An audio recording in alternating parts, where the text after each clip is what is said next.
productivity at workplaces and very poor academic performance and low enrollment in our schools and issues of indiscipline in our institutions of learning. Central Kenya, like we are aware and admit, and that's why we're here, has been gravely affected with our young people wasting in the cheap liquor and also suffering from the related effects. And at this juncture, Your Excellency, we want to commend you for organizing this forum and leading us in discussing and looking at ways and strategies to address this problem. And we also thank the leadership of the Central Region, who are all present here, for having come forward to support this initiative, and we believe we'll get somewhere by the end of the day like you have guided us. Maybe here we can have a very quick look at the statistics. And these statistics, we have drawn them from a national survey which was mounted by NACADA in November, December last year. So these are very latest statistics. Actually, this survey has not been officially launched, but as you allowed us to share this because they're very real and very informative. At the national level, we see the number of persons who use at least one substance of abuse. Here we are talking of everything: alcohol, tobacco, cat, bang, and everyone. We are studying at 17.5% of the Kenyan population. I'm sure when you translate those numbers to a population, you can see these are very big and worrying numbers. But I want to maybe concentrate on Central, which is the third on the column on the far left, where we are saying at least 18.4% of our population in our region, they are using at least one substance of abuse. In that order, alcohol is leading at 12.8%. This is the population of the 5 counties of our Central region. We are followed with tobacco, which is at 11.9. Then we have cat, and here cat, we are talking of both Mira and Mogoka at 1.8. And cannabis is also catching up at 1.3.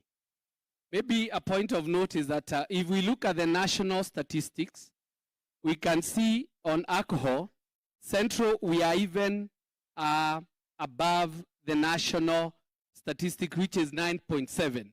So we are far and above what is the national statistics. The same case is happening with the tobacco, where we are at 11.9, whereas national is at 8.5. And the others, they are slightly slower. Next slide. From the survey, potable spirits, or what you call second generation alcohol, is our biggest problem in the region. We are leading in the country at 4.1%, followed by Coast, Rift Valley, and the other. Whereas the national percentage is 2.5. So Central, we almost double of the national percentage. And maybe to mention that male are the ones leading when we segregate data between male and female. On alcohol use by age category in the region, we have our youth who are based, actually they are not the youth because the constitution defines the youth somebody from 18 years to 35. We have as young as 15 to 24 years, we have about 6% of our children who are already using these substances, and this mainly alcohol. So here we are talking of primary school going children and also secondary school. Then 25 to 35 years, these are our youth who have maybe finished secondary school. They are at 14.1%, meaning there's a bulk of the population. And our overall regional statistics on this starts at 12.8%. The summary of the current use of drugs and substance in the region starts at this, whereby the population affected by alcohol is almost slightly below 500,000 of our population. Tobacco is also down there at 409, followed by cat, 61, cannabis, 45, prescription drug, 8.8, which is also another concern. It's an emerging trend which is very worrying. Then multiple substances. This is somebody who is using more than one substance of abuse. They are at 269,788. Then somebody who is using at least one substance, they're at 635,000. Maybe to comment on those findings is to say that the prevalence of the substance abuse, alcohol and tobacco in Central region is higher than the national statistics. We're also saying that the region is largely affected by use and the increase of potable spirits that are extremely potent. Potable spirit is our biggest challenge, what you call the second generation alcohol. There's a worrying burden of alcohol and tobacco addiction in the region that transcends across all ages, going by the statistics. And the age mostly affected, we saw, is from 25 to that 5 years. The findings show evidence of early initiation to drugs and substance use in the region. We have cases where we find that children who are young as 8 years, they are using these substances. Data from the region shows that the age between 25 and 35 years is the most affected, and as well as the biggest burden of addiction. The region is emerging as a key market for the hard drugs, just like you mentioned, Your Excellency, including heroin, especially in counties like Kiambu, Nyeri, and Murang'a. We are now finding heroin in these counties, and not only in big towns, even in the rural areas. Actually, out of these, we have a methadone assisted center in Kiambu, in Karuri Sub-County Hospital, to assist those people already addicted to this and win out the problem of heroin. This table also represents the distribution of the alcoholic outlets within our counties. In Murang'a, this data we got it through the GAO. We have about 451 bars and restaurants. Bars and restaurants is another big challenge we have in our region, Your Excellency, because bar and restaurant license is one of the most abused licenses. People open early in the morning until late in the night. And when you look at the definition of bar and restaurant by the law, sometimes they don't qualify. We always say, and the RC will attest to this, that you see everybody is applying for this license. And bar and restaurant means you should have a bar and a kitchen, you know, it's like a hotel environment. But utapata kichwa ya mbuzi pale nje, inachemuka na soup, na mtu ndani ni bar. So that it is licensed as the bar as restaurants, which we don't think it should qualify. The ordinary bars, there are 2093, wines and spirit 189, giving a total of 2,733 outlets in Murang'a County. In Nyeri, we have 578 bar and restaurants, 1425 bars, 65 wine and spirits, and 20, adding up to 2068. Here, when you talk of wine and spirits, we are combining both the off-license and even the distributors wine license shops. Nyandarua, we have 147 bar and restaurants. Bars, there are 934, 108 wine and spirits, and 1,089 is the total of alcoholic outlets in the county. Kiambu, it has 1,044 bars and restaurants, 2,088, 17 bars, 1,187 wines and spirits, making a total of 5,048 outlets within the county. Kirinyaga, we have 76 bars and restaurants, 1,648 bars, 191 wine and spirits, giving us a total of 1,915. In total, in summary, the outlets, alcoholic outlets in Central Region, they are almost 13,000 because there are 12,953. It's only less 7 to make it 30,000. I think these statistics should be worrying and should inform some of the decisions we are going to make. We also try to highlight the hotspots where we also have the illicit brews in the respective counties. And maybe I don't have to go through all these, Your Excellency, if you allow, but these are the areas where the Ngao are always cracking down on illicit brews. And I'm sure the leaders from here are familiar with these areas in their region because this is what happens in every corner. We have other places like Murang'a. The Chania River is the side of up there near the neighbor Kiabu, and this is a big problem, the Makwa. So these guys brew on this side of the river and the other side of Makwa. Then Nyeri, we normally have it along Chania. Nyandarua. Nyandarua is a unique case, Your Excellency, because we don't have a lot of brews being produced there. The brews produced mainly in Nyandarua, they are consumed, they come from outside the county. So Nyandarua imports from outside, and they mainly import from Roriani and Laikipia West and parts of Nakuru County due to the proximity. Like I mentioned, Kiambu, we have a big problem around Chania River, the Makwa area up there. And this has been a big problem all through, but I believe we'll find a way out of it. And we also have other areas like Gatondo South, areas of Upper Juja, Gashororo, all those areas. And in Kirinyaga, we have the obvious culprits, and these are mainly villages within the Mwea part of it, in our rice plantations. And yeah, but a lot is being done on this. So basically that's the statistics. So what are the challenges? What have we identified?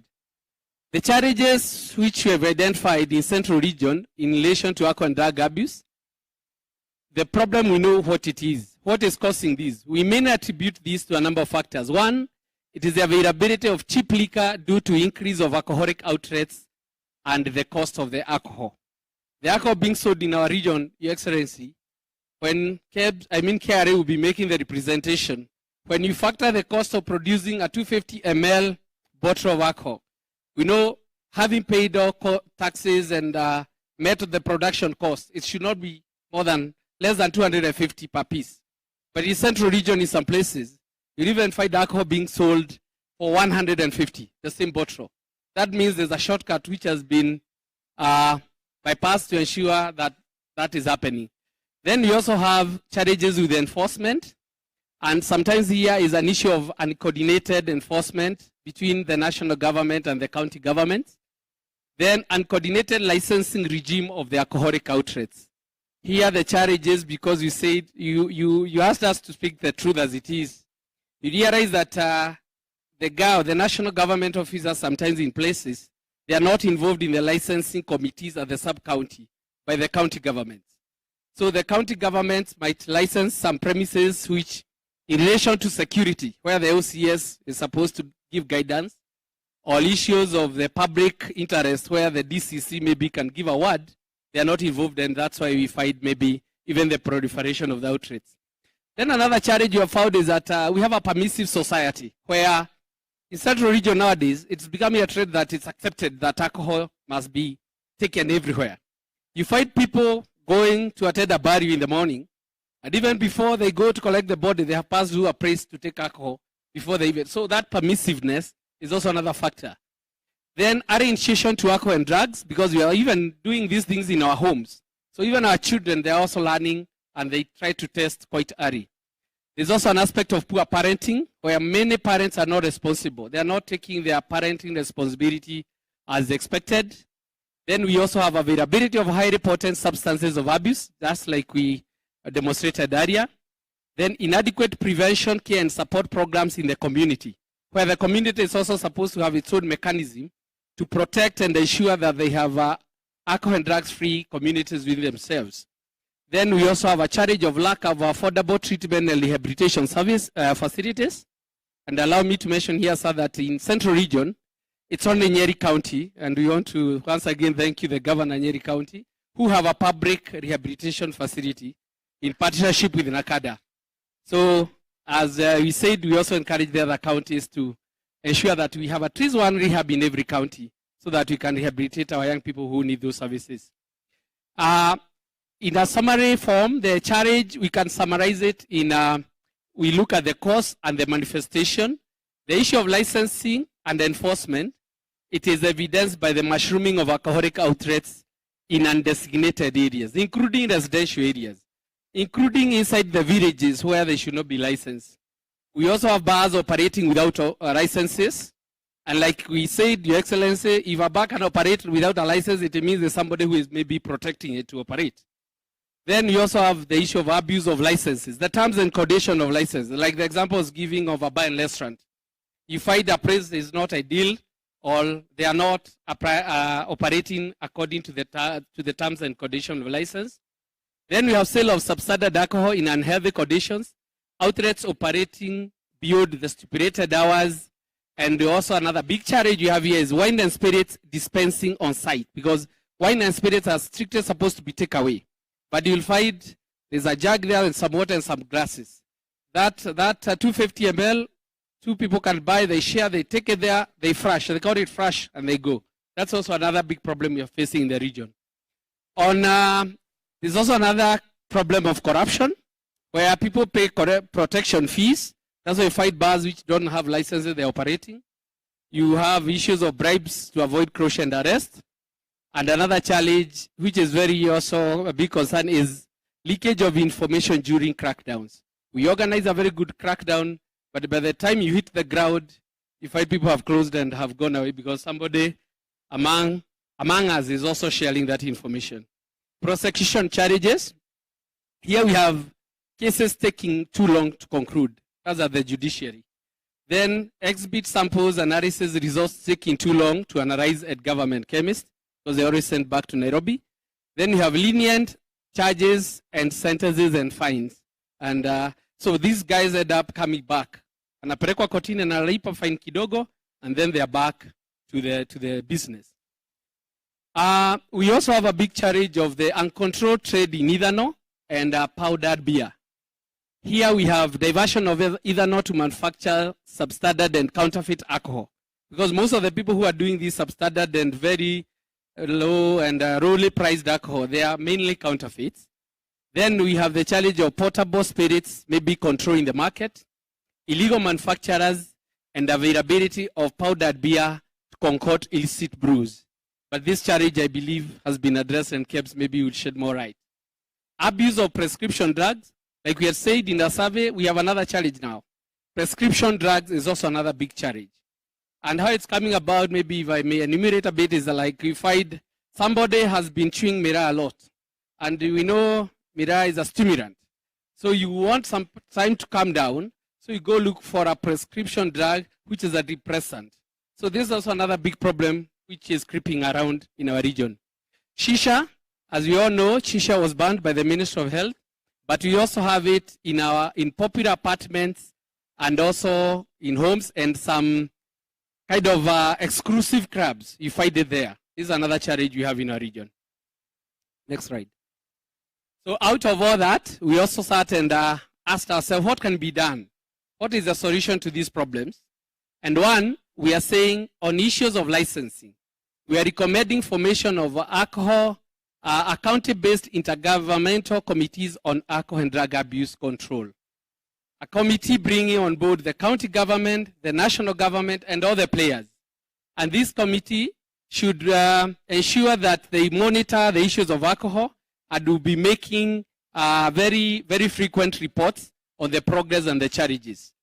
Then there's also another recommendation that we amend the regulation of the Alcoholic Drinks Control Act, ADCA, what is popularly known as Mutudo Law, to include and provide for a formula to determine the maximum number of alcoholic outlets to be licensed in a given area based on population density. This one was envisaged in the Act. Actually, I think Section 12A of Alcoholic Drinks Control Act has that bearing. But there's no formula such that we say like a place like Nyeri Town, with a given population, how many outlets can we allow? What's the maximum number? So I think that's something which we can ask our members of parliament to help us in that. Then counties, we're also recommending that counties to invest in research, prevention, and treatment and rehabilitation program from the liquor licensing fees. Remember, liquor licensing now is a devolved function. And Your Excellency, the challenge you have been facing in most counties and not only central region, liquor licensing fees are being paid into the ordinary county revenue fees. Whereas the Alcoholic Drinks Control had established a fund, where this money is supposed to go into a fund, which is supposed to support all alcohol control and rehabilitation programs. So that's another request we are putting across and a strong recommendation to the county governments. Then we're also recommending that we have a coordinated and multidisciplinary license regime of the alcoholic outlets at the county, starting at the sub-county, where the national government, GA officers, and the police are also members of that committee. We are also encouraging and recommending that regular surveillance and enforcement continue. This has been happening all along, and we would like to bring on board both the national government and the county government, so that it does not look like it's a one side of government working. We bring everyone together. There's also another aspect of the Alcoholic Drinks Control Act. We are proposing that the county governments, because they have their liquor laws, they amend and they align their laws to the Alcoholic Drinks Control Act. And through that, they will now be able to establish the fund we are talking about. And Your Excellency, we believe if we have these funds with the counties will not be having challenges with resources to address issues of alcohol, because the funds will be ring-fenced and they only be used to address issues of alcohol control. We're also encouraging enhancement of community participation in the control of alcohol and drugs, including licensing. Here what we are talking about is even public participation in the licensing regime. Let the locals say in our given village we only want 1 or 2 bars, because they are the same people who we expect to come to these bars. We involve the community, and that way we believe it's going to ensure that they'll also have a say in what's happening within their communities. Then the issue of implementation of the 300 meters rules towards protecting children and persons below 18 years to alcohol. This is a provision of the Alcoholic Drinks Control Act, but sometimes you go, you find a bar which is almost next to a primary school, and you wonder how it was licensed, whereas the national law prohibits that. Then the issue of standardizing and enforcing hours of operation for alcoholic outlets. We are saying let these laws, the respective county laws, hours of operation, be in tandem with the national law, because the national law, of course, takes precedent to the county laws. Establishment of a government chemist branch in Nyeri to facilitate fast analysis of samples for efficient prosecution. We have been having a lot of delays, and I can believe our security officers can attest to this. When maybe they get samples, and for you to have a good case, there must be the analysis results. Government chemist in Nairobi is overwhelmed, and it takes too long to conclude such cases. So it was recommended if we could have one here in Nyeri to serve the entire region, it will help in fast-tracking the prosecution of such cases. Another key agency which Your Excellency we miss in our region, who is a very key partner, is the Anti-Counterfeit Agency. We don't have them here in Nyeri or in the central region. So it's recommended that we also have them represented in the region so that they can help us in fighting with the counterfeit products. Then in cognizance of the challenge, because we are saying everywhere we have a problem, we are proposing that as a start-off, that the national government could maybe sponsor at least 20 persons who need rehabilitation from every county as a start-off, so that we can have a way to start off this program. Then to ensure sustainability and accessibility is what I had mentioned earlier. We are recommending that each county should start making provisions, at least to open a rehab center maybe by end of the year in every county, so that we can have our people accessing these services which they badly deserve. Maybe to mention on this is that in Central Region, most of our rehabs are private. We have about 58 of them, and most of them are actually in Kiambu County. Kiambu, we have about 42 of them, and they are private. And the minimum charge they are charging is 50,000 per month, and one is 90 days program. So you can imagine a family who have been suffering with somebody who has given them trouble, paying 150,000. It's almost impossible. So that's why we're encouraging county governments to help us in this.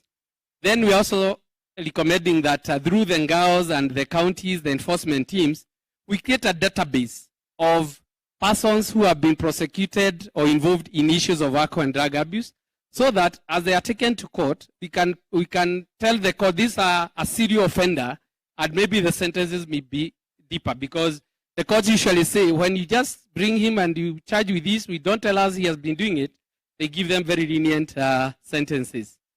And then the aspect of participation of all stakeholders in this war, religious leaders, our parents, CBOs, teachers, and everybody else in the campaign. And we believe once you do that, we'll have contributed to this problem. And I think I want to stop there. NACADA has a helpline, a toll-free number which someone can call for counseling, and it's 1192. And I thank you for your time and your attention. Thank you.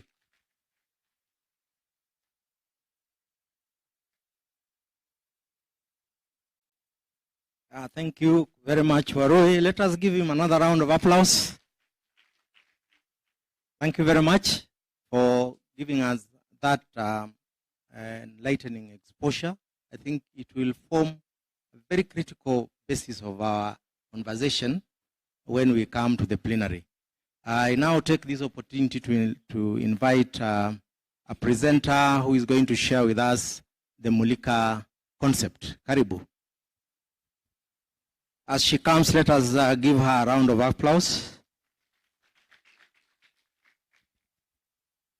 Because in this fight, we need partnership and coordination.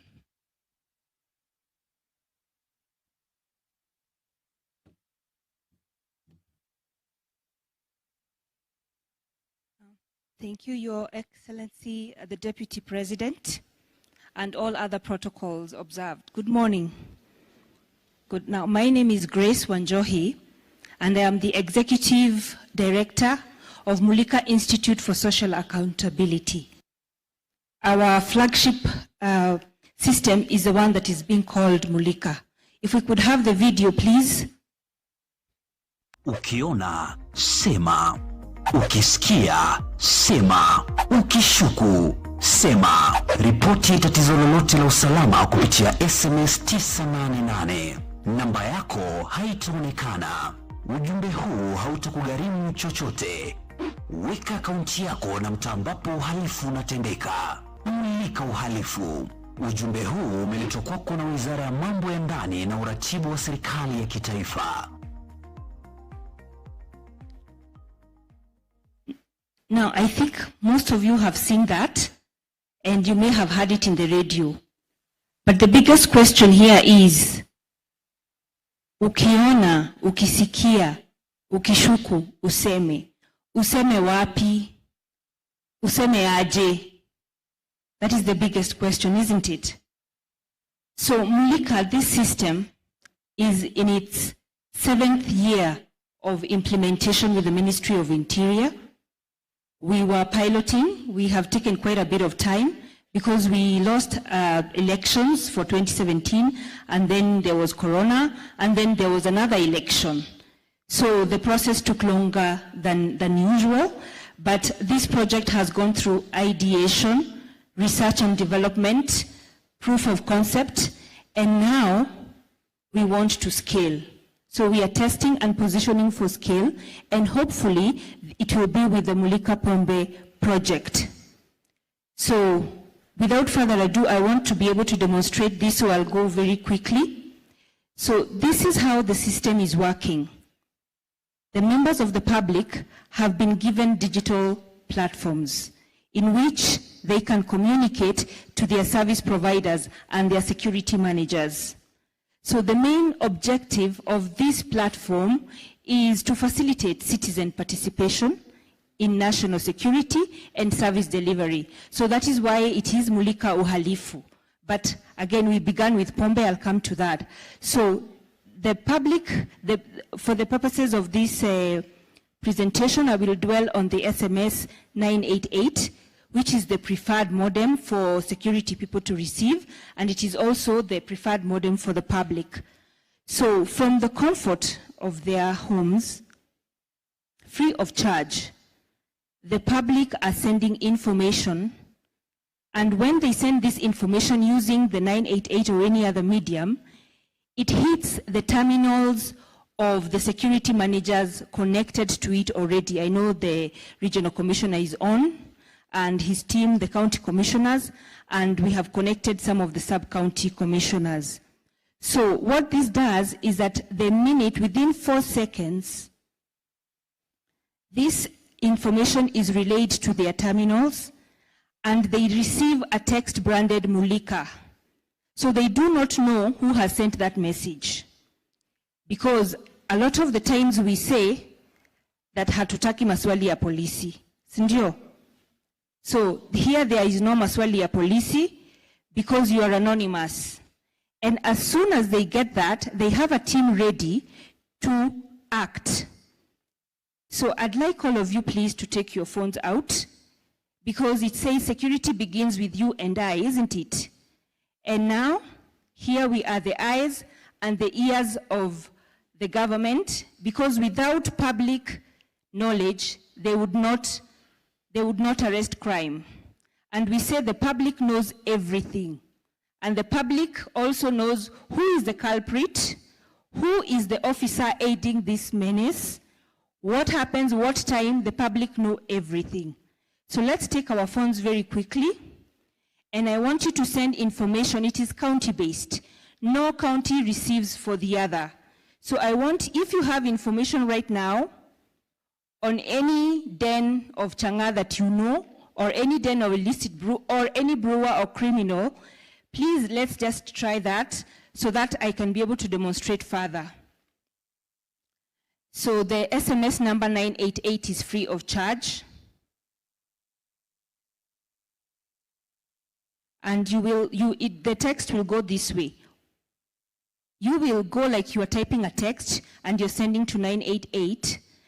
And you will be able to say, if it is Kirinyaga, you say Kirinyaga, this and this is happening.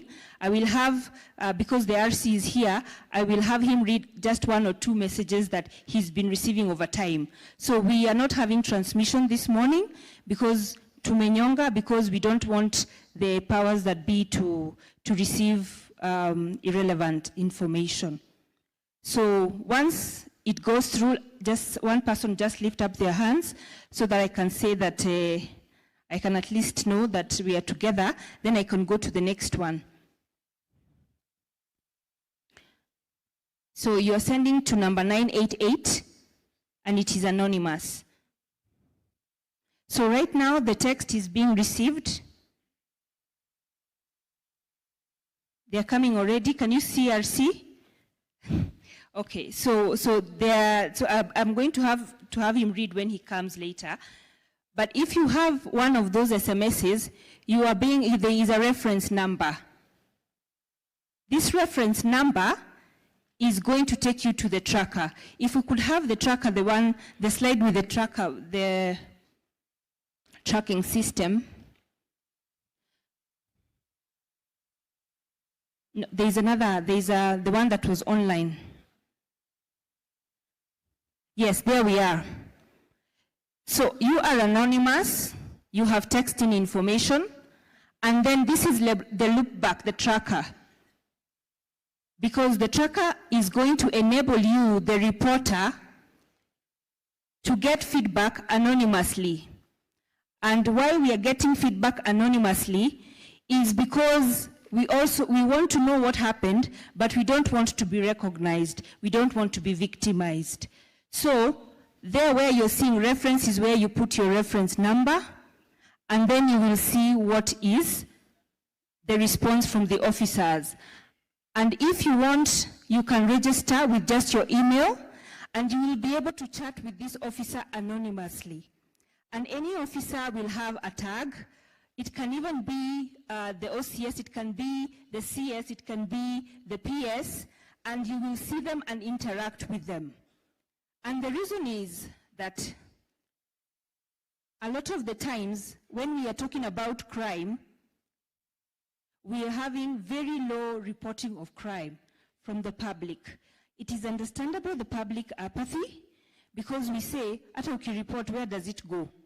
But now here with data and leveraging on technology, we are able to get data and distribute it to a multi-agency of teams. So no agency is going to have a monopoly of information from the public. That enhances accountability and transparency. Because I know we say sometimes, maneno yetu inafichika. So here there is no kufichika, the cat is out of the bag. Here we have all the agencies that are supposed to be receiving, and we are also going to be sharing data with other stakeholders, with the governors, with NACADA, so that we are all together and we all do our part. So Mulika essentially is a monitoring and reporting system. So with the tracker, we are going further. We are going further and putting performance as a key performance indicator for the officer. Because if, for example, we have the service charter of the police, if we put it in there and classify it, so the managers here will be able to see that this issue was reported at this time and it was not handled the way it is supposed to be handled, what is happening.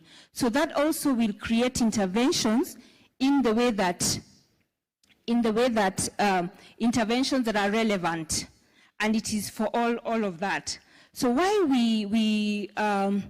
this is a very interesting forum, because county-based, being led by the county commissioner, it was deliberate because we wanted them to actually take it up, manage it, and be able to incorporate this platform into their protocols. So yes, we began with Nakuru, but as you know, a digital platform, you can you can text from anywhere. So we have linked 47 county commissioners, the regional commissioners, and it is just because of funding. We'll discuss that when we come to scaling in-house, but we can connect up to, we would want to even connect up to maybe 120,000 officers.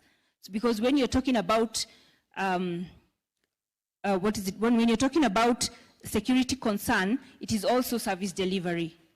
So that is how we have come. Now, yeah, so the uniqueness is that the unprecedented acceptance.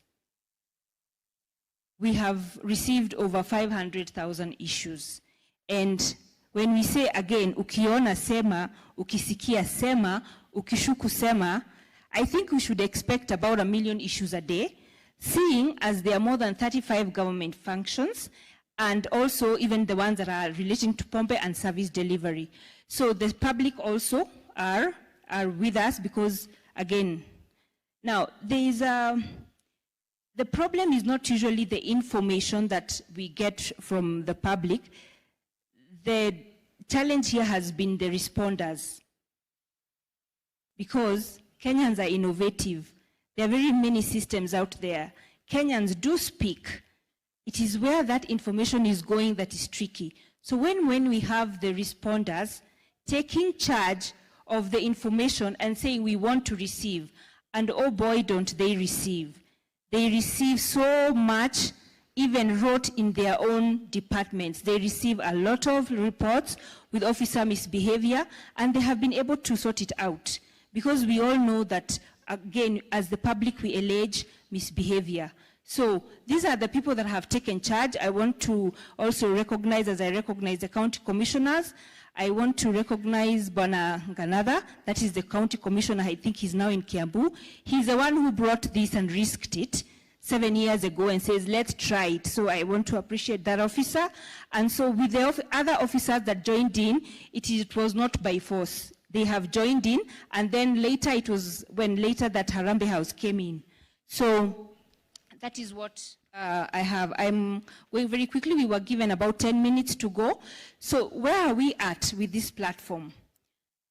So we are willing, we want to expand it. We have done everything. So now it's only expansion. And that expansion will mean that we want to connect, we want to be able to handle 35 million Kenyans. That means that at your disposal, the government has over 35 million pairs of eyes as CCTV cameras that you are not installing, you are not paying for. They are on 24 hours and they are everywhere, because the public is your biggest ally when it comes to this, to the fight of this menace. And we also want to target 120 officers. I know these numbers are sounding a lot, but technology, again, everybody can be able to SMS at the same time, and the system will receive. And then also we want to target about 200,000 reports. So that's what we have for you. I thank you for listening. Now, sorry? So yeah, so the biggest challenge, just one of the biggest challenge we have is that the public do not yet know of this platform. So we would want to expand it and see that the officers are sensitized adequately, and also the public. I thank you very much. And oh, by the way, sorry, I forgot to mention that I am very proud because I am from Nyeri, and this product is actually also going to now be from Nyeri. Thank you.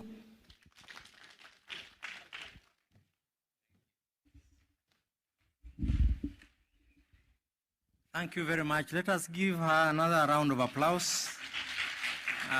In fact, as I was sitting there, I've received 92 messages on various issues pertaining to Central Region. And normally what we do, I receive and channel them to the respective county commissioners for action. And this has been very effective.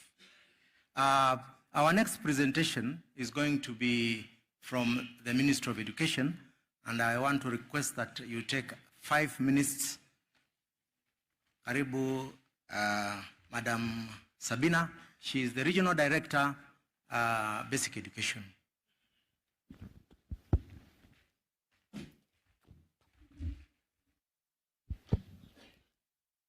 Your Excellency, the Deputy President of the Republic of Kenya, Your Excellencies, the governors in the House, the honorable members of the National Assembly, the honorable members of the Senate and the county assemblies, all distinguished ladies and gentlemen, all protocols observed, good morning.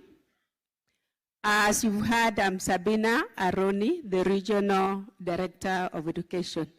Together with the Regional Teacher Service Commission Director of the region, we put together something that we want to share with you. The Regional Director of the Teacher Service Commission is there. So the information I'm presenting, we shared and said we want to share it with you in this forum.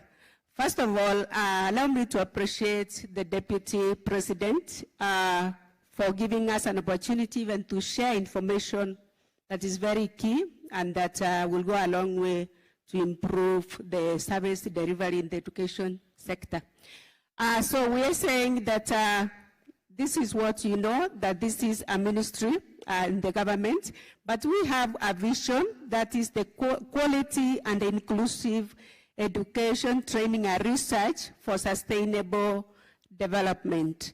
We have a mission to provide, promote, coordinate competence-based, equitable, learner-centered education, training, and research for sustainable development. So I want to say that education, as all of us know, is key in the development of any society. But we are saying there would be issues like the drug use and abuse that may hinder the full realization of desired outcomes for all learners, because we say the government wants to provide education for all learners, may they be from poor backgrounds or rich backgrounds or whichever background they come from. So in specific, we are talking about the drug and substance abuse, and maybe want to ask ourselves, do we have this problem in our institutions? Want to say yes, especially when our learners transit to the secondary. Some of them go to schools with the drugs. Some of them are used by the parents and the other stakeholders to sell drugs. Some of them are also kind of affected. Sometimes we have learners in examination rooms, but because they have abused drugs, they are not able to write their examinations. Earlier, stated that education in Kenya is hierarchical. That is, whatever happens in the nursery school or the ECD will affect the outcomes up to university level. For that reason, we as education sector believe that education even starts before a child is born, from the what we call growth and development. Growth and development starts in the womb. The quality of the child who's conceived by an alcoholic is different from the quality of a child who's conceived by a non-alcoholic, for example. Therefore, as you see, let me not dwell on it. Let's go to the next slide where we want to dwell on. I want to comment 3 things: that we are affected by drug and substance abuse in 3 ways. That the 3 major stakeholders in education, that is the parents, the teacher, and the learner, are affected. The parent is the financier, is the role model, and at the same time is the person who will enable a child join early. Because if it's a youth can go to school without a parent through the support of others. But they may not be able to go early enough because their parent is an alcoholic. When, I'm sorry to mention this, but when we were going around to identify beneficiaries of Elimu scholarships, we went to some dens where a mother is drunk, totally drunk, a child is breastfeeding, a breast that has no milk. The mother is not aware. We have got into a room. We leave the room without, and we leave the child wanting to follow us, and the child we have gone to identify, not even having eaten even for 2-3 days in the house. So we are affected. The teachers are affected, and the learners are also affected. The perpetrators of gender-based violence, be they parents or teachers, in most cases, it corresponds that they abuse drugs and substances, because a father in his normal senses cannot rape a daughter. But sometimes they do because they are under drug and substance abuse. So this is our enrollment. It entails both the public and the private schools. From 2019 to 2023. If we look at the data, we realize that there was a steady and impressive increase in Kiambu. We were maybe stipulating that Kiambu is cosmopolitan, meaning that maybe even people from other parts of Kenya are staying in Kiambu, or some people from Nyeri and other parts have moved to Kiambu. But other counties, especially the Nyeri, Nyandarua, and the Murang'a, recorded some drops at certain points. We also reasoned that in the 2020-2021, we had COVID-19.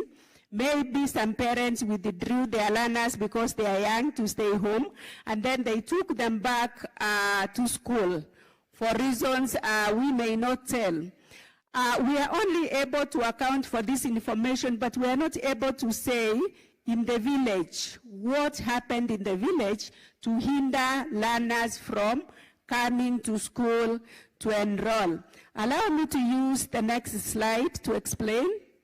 That Kiambu County registered steady increase, while the 4 counties registered noticeable decline at various points.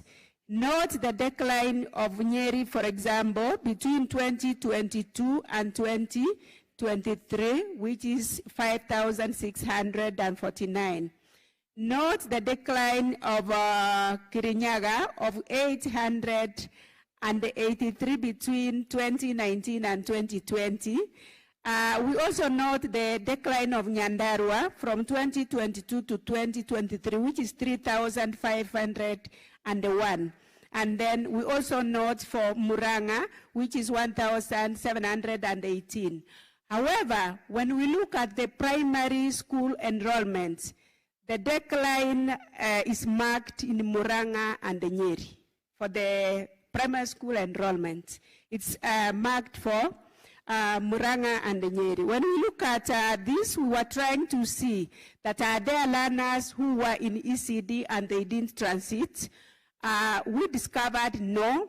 It's like the effort and the support that was available to have the learners enroll at ECDE still supported them to do what? To continue with their primary school education. If we move to the recommendations, the Ministry of Education recognized that we have a problem with the drugs in schools. And we are told when we interviewed the secondary school learners, some of them tell us they started in standard 5. So as early as standard 5, they are abusing. So there is a policy that NACADA assisted the Ministry of Education to develop. It's our request, it's our recommendation that this, the implementation of the recommendations of that guideline be implemented with the county governments, ministries, departments, and agencies in collaboration. That the general public be sensitized on the adverse effects of drug and substance use and abuse on education. We also recommend mentorship programs for learners from homesteads affected by drugs and substance abuse, because the education sector does not want to lose any, even if they are drunkards. We are having a problem these days because we tell principals, we tell head teachers, you can't expel, because you expel them, they go to society. There is nowhere they are going to go, because if they go to society without education, they'll be worse. So there is a policy to handle them, but we request that if programs are in place to mentor them, so that we bring them back to the mainstream of education to complete their education. Then we request that there be established at least one rehabilitation facility in each county to cater for parents, teachers, and learners who are affected. We also recommend that further research be carried out, because we cannot explain these figures at school level. Further research be carried out to establish the cause of the decline. So I want to thank you very much. That is the end of the presentation. Thank you, sir.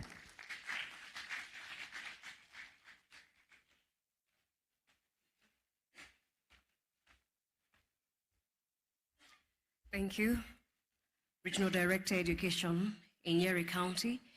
Your Excellency, sir, we have 3 more presentations. With your kind permission, sir, and indulgence, I wish to seek that the presenters do it rather summatively, so that we're able to save up on time, as we also usher in our next session on the plenary, where we will be sharing our views and also having an opportunity to also air our questions. Kindly, if we may have the next presenter on children's services. Remember, may we kindly proceed to have our presentations summatively. Karibu.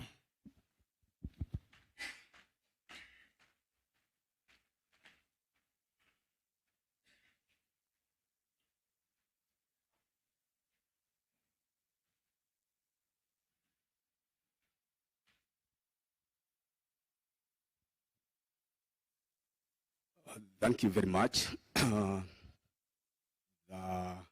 Your Excellency, the Deputy President of the Republic of Kenya, our CS Interior, Your Excellencies, the governors, all protocols observed. My name is Kongo Mwaniki from the Directorate of Children's Services, and I will give a very, very brief presentation painting the image of the kind of children we see and the kind of ravages that drug and alcohol abuse has had on families, particularly in our region. Of course, those are our rights, and I want to do it summatively. Let's proceed. Next slide, please. Okay, parental responsibilities, of course, and what they are supposed to do. Next slide. Let's move up to where we have specific child protection issues.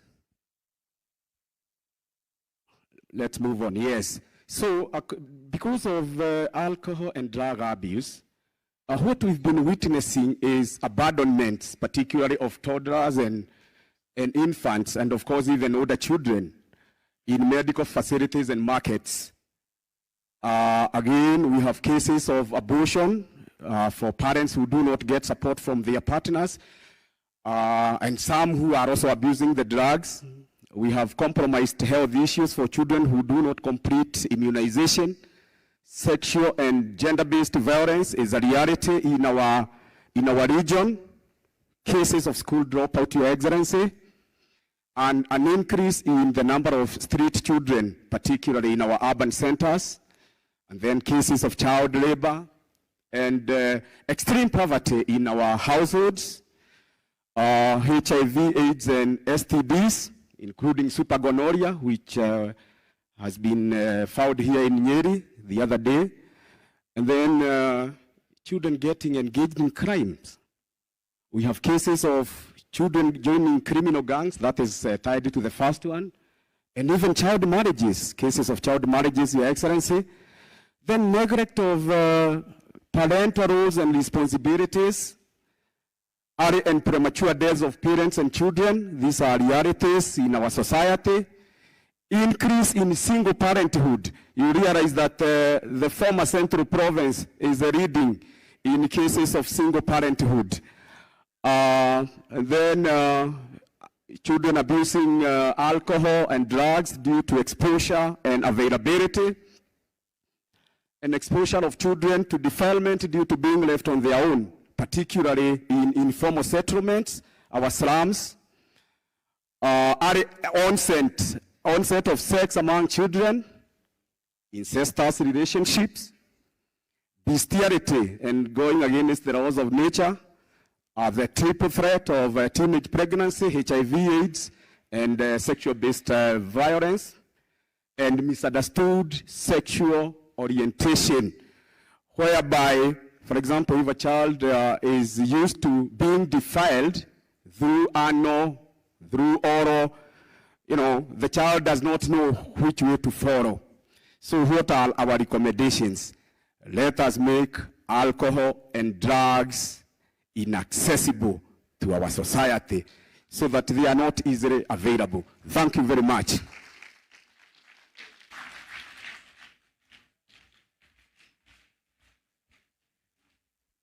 Thank you very much. Let me call upon the DCI, Mr. Oburu, Central Region.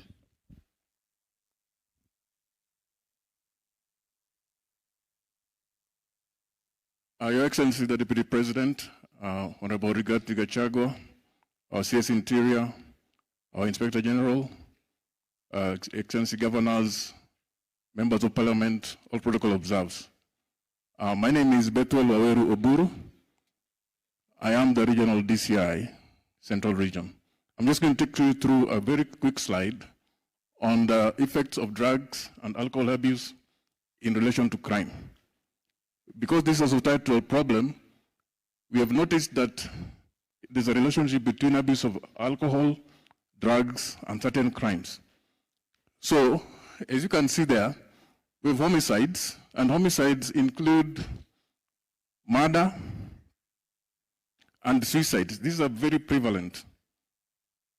And if we had been allowed in that homicide category, I was wondering where to place sudden deaths, because we also get reports where people die after consumption of alcohol. Some people lose eyesight. So it would be important if we would have heard the people from the Ministry of Health to give us that correlation between those deaths which occur. As you can see, in 2021, we had fewer cases than in 2022. So it's showing an increase. That is suicide, murders, which are very prevalent because of abuse of alcohol and drugs. Then you go to the second category of crimes, which is sexual gender-based violence. As my previous presenter has just alluded to, we have there rape, we have defilement of children, which is very prevalent. We have unnatural offenses, he has also mentioned that. But it is significant to note in 2021, we had 273. At 2022, you can see the increase. It shows that there's something which is going on. And already at this time of 2023, up to March, we are at 156. Where will we be at the end of this year? If we don't control the consumption of alcohol and drugs, Your Excellency, we might have a different problem in this year. In trafficking, we're talking about trafficking in hard substances, that is heroin, cannabis sativa, and other prohibited drugs. You can see in 2021, we had 981, but a significant increase in 2022. And right now, we're at 475. Up to March. We have not concluded the year. Related to abuse of drugs and alcohol, we've had cases of arson where people go burning houses for no reason. They burn their parents' houses. These are the young boys and burning their houses of parents after a disagreement because of consumption of alcohol and drugs. Your Excellency, we need to address that issue.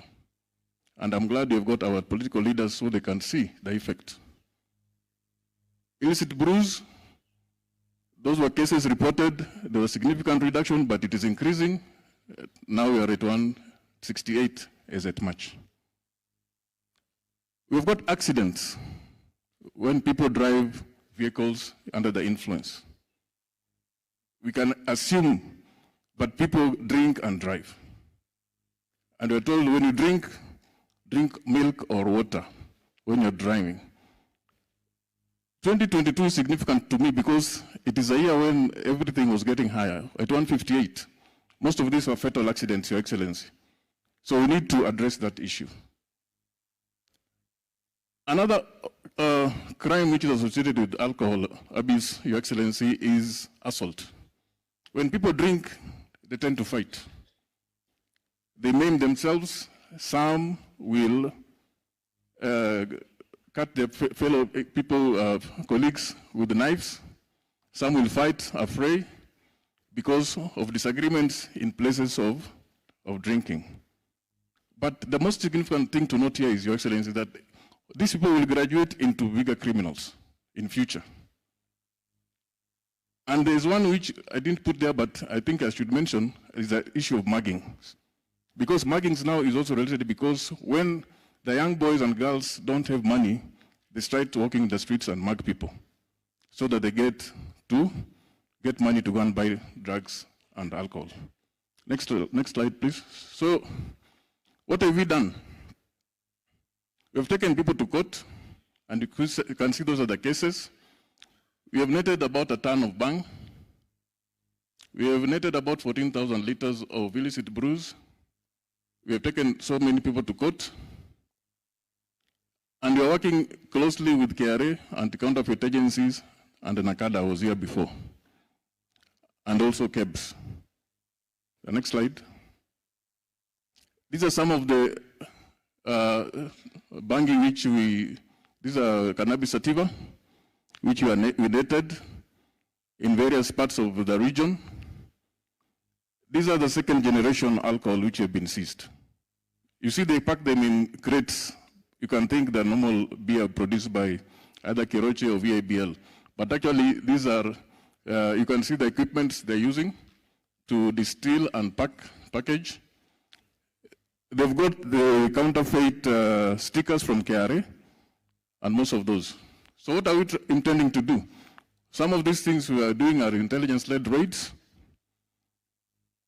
But the most important thing I wanted to talk about here is sensitization. Your Excellency, it is important that religious leaders are here. We need to organize sensitization among religious groups, that is churches and mosques. As I was thinking about this presentation, I thought about when we were growing up. I'm a Protestant. I profess I'm a Christian. And when we were growing up, we used to have the Sunday school, where we are taught the doctrines of Christianity. Then we go to baptismal classes, where we are taught by the priests. Then we go for confirmation classes. And during those classes, what we were taught was how to be obedient and how not to get into certain vices. And our religious leaders would know each and every people in the class, in the baptismal class, in the confirmation classes. If you fail to attend, you'd ask your parents why you have not attended. Your Excellency, the church leaders are here. Kindly follow up on that. That's the foundation of developing an honest and citizen. The community, we need to work together with the community. We need partner. Local leaders, opinion leaders. This problem, as you have enumerated the crimes which are there, we need to all partner together so that we come up with a mechanism to deal with this menace. We have planned visit to learning institution, Your Excellency, because we have noticed that when these students get back to school after closing or opening date, the influx of drugs. The children's officer here, education officer, has already mentioned that. We are planning that in future we assist them with K9, that is the dogs, the sniffer dogs, Your Excellency, on request, so that we go and sniff their baggages, so that we ensure that no drugs get into the learning institutions. We have very good collaboration with the tertiary education institutions around, the universities, where we are in constant communication and we share a lot of information with them, Your Excellency. We have an interregional collaboration in that the neighboring regions like Eastern, Rift Valley, and Nairobi, we share intelligence so that we ensure that most of these drugs coming in from outside the region of Central, we can be able to intercept and bring the culprits to book. We have meetings with the criminal justice system, the judiciary, the ODPP, so that the challenges which have been mentioned by NACADA, we are trying to address them through our court users committees, so that when criminals are taken to court, they get the punitive sentence which is prescribed by law, Your Excellency. So on that point, we are working closely in collaboration. Your Excellency, the bottom line here is partnership. We need to partner with the county government. We need to partner with the politicians. We need to partner with the local leaders. We need to partner with everybody. And that is why we are here. So when we finish this deliberation, let's come with solutions which will assist us to counter these menace. Because if we don't, then we'll be fighting a bigger monster than it is today. Thank you for your kind attention.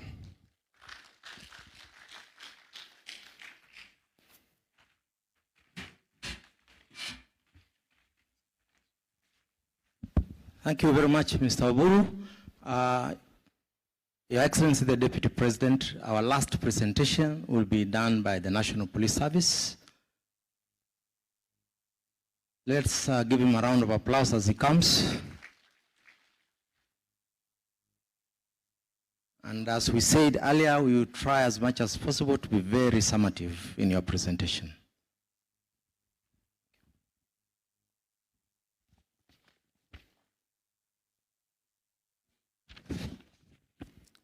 Your Excellency, the Deputy President of the Republic of Kenya, all protocols observed, good afternoon.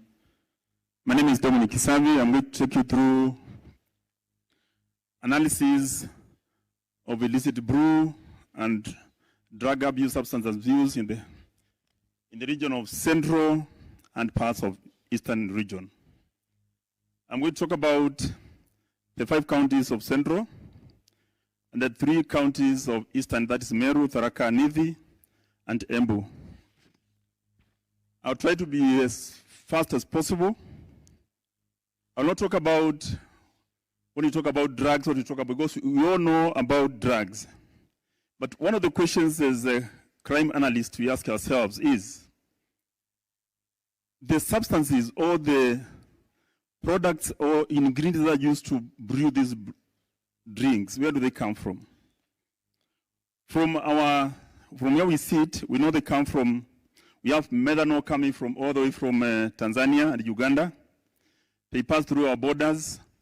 They pass through other regions to Central. We know majority of the drugs, we look at the drugs, that is the cannabis sativa, that is bang, heroin, cocaine. They don't, all of them come from this region. We have some quite, a good number come from Mount Kenya forest, which a lot of them have been uprooted. But we have drugs coming from Ethiopia, all through Moyale, Marsabit, up to this region. The question is, what are the other regions doing about this? That's one of the questions we ask ourselves. And when it comes to second generation brews or drinks, some of these people who manufacture these brews or drinks are licensed. And they are licensed by government agencies. we need to relook into that. I'll not dwell on the factors that drive people into this, because we know them, most of it being greed for quick money. Also, its availability of the ingredients that make these things. We know unemployment is a bit high, but the youth need to look for something better to do other than get involved in illicit brew and sale of narcotic substances. When you look at the trade of drugs and psychotropic substances in the region, we realize that despite the efforts being made by the national government and other agencies to fight these menaces, the abuse continues to increase with the time. And also, we also take into cognition that, cognizance that the second generation brews are also very cheap and available to most people. In our analysis, we look for the period of April to March of 2022 to 2023, going backwards for 3 years so that we can see whether we are winning the war or not.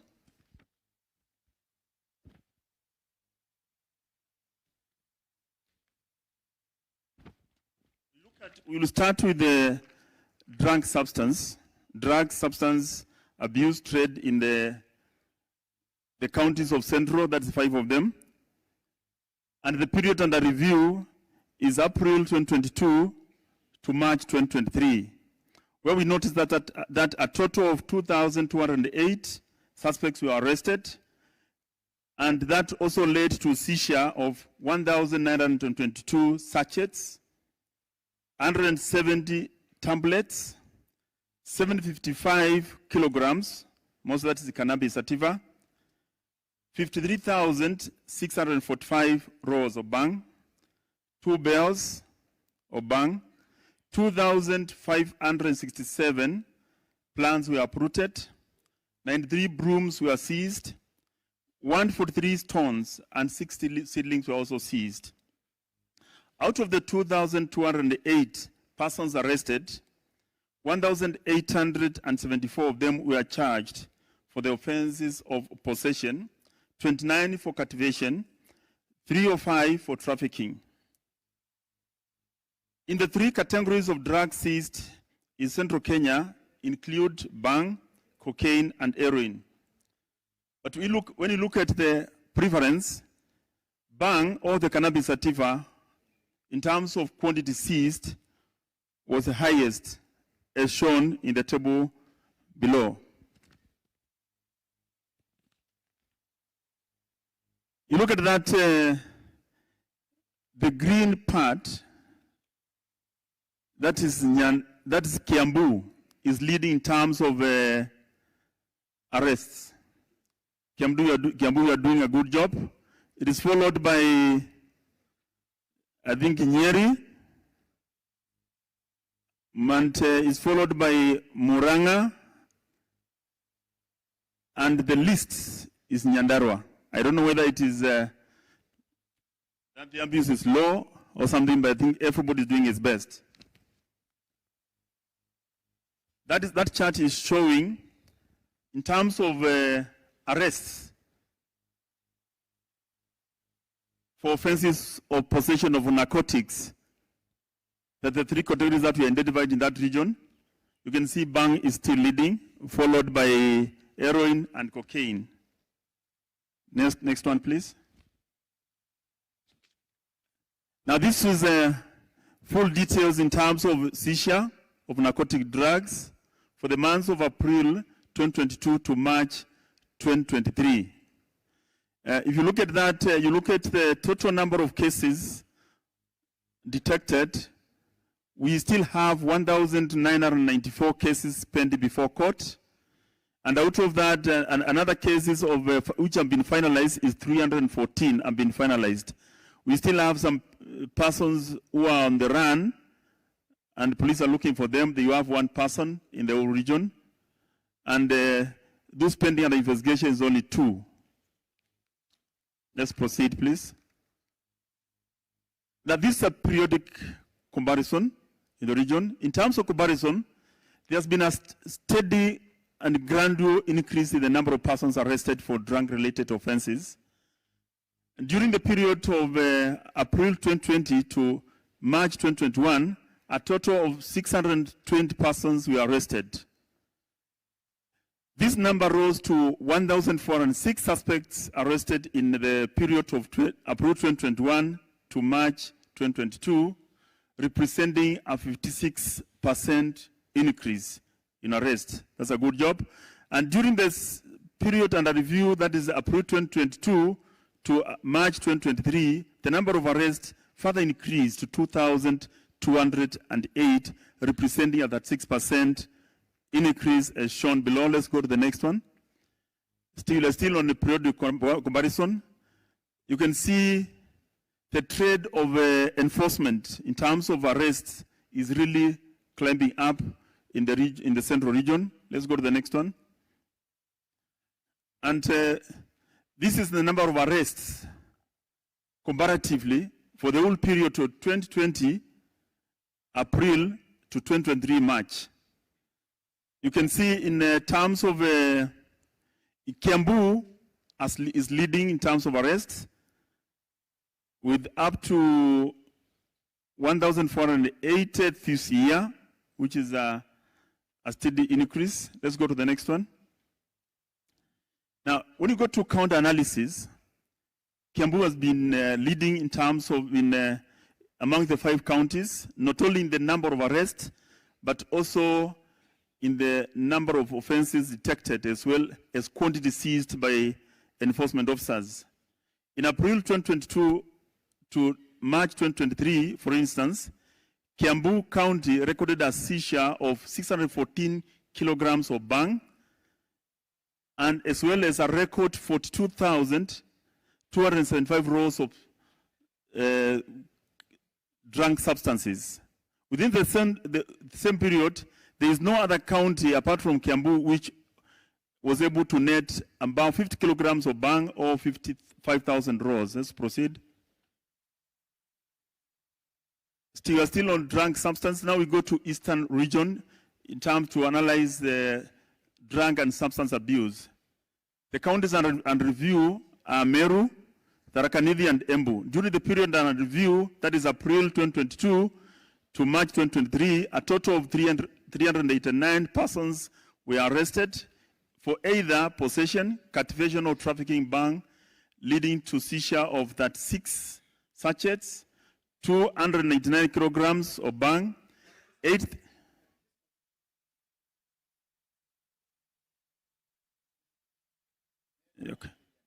Okay, we can skip Meru, Tharaka Nithi, Central.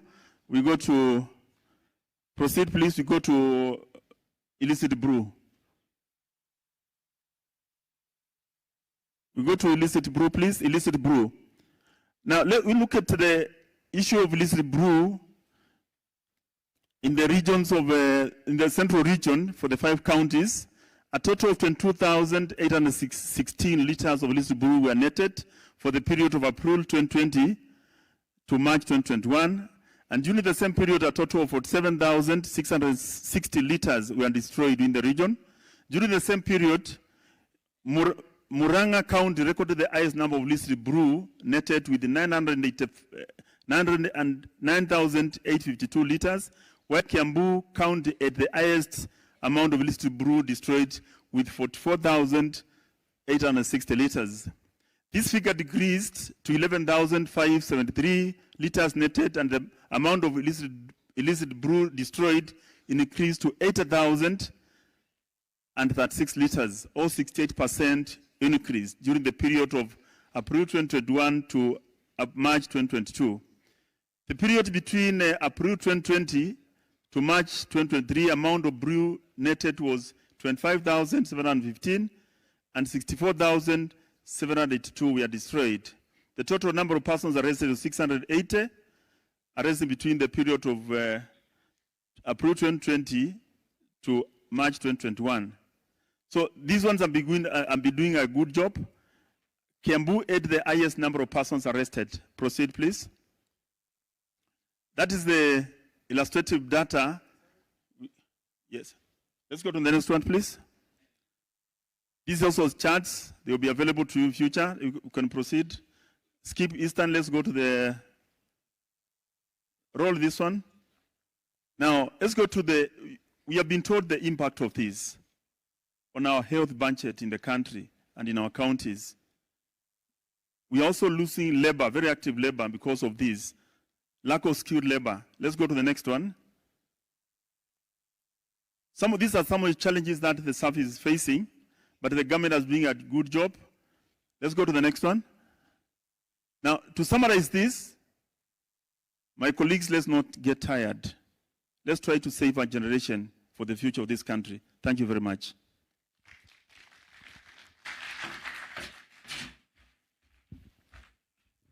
Thank you very much for that presentation. I think these presentations are there to jog your minds and also give you just a glimpse of what has been happening over the years up to the moment, so that we are able now, when we are making our contributions in the plenary, we are able to address these issues with the seriousness that it deserves.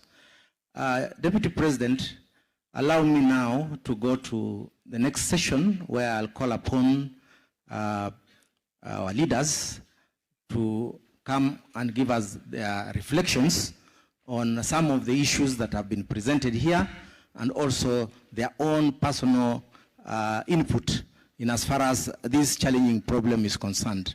And on that note, allow me to take this opportunity to request the CS Interior, Professor Kithure Kindiki, to come and address us. Karibu Bwana CS.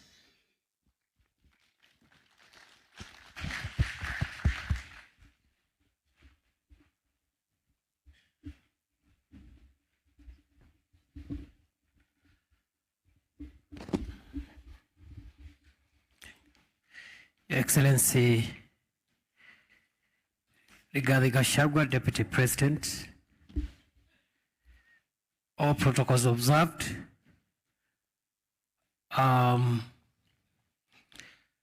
First, I want to thank you, Your Excellency, and the President for profiling what is clearly a major threat to our nation's future.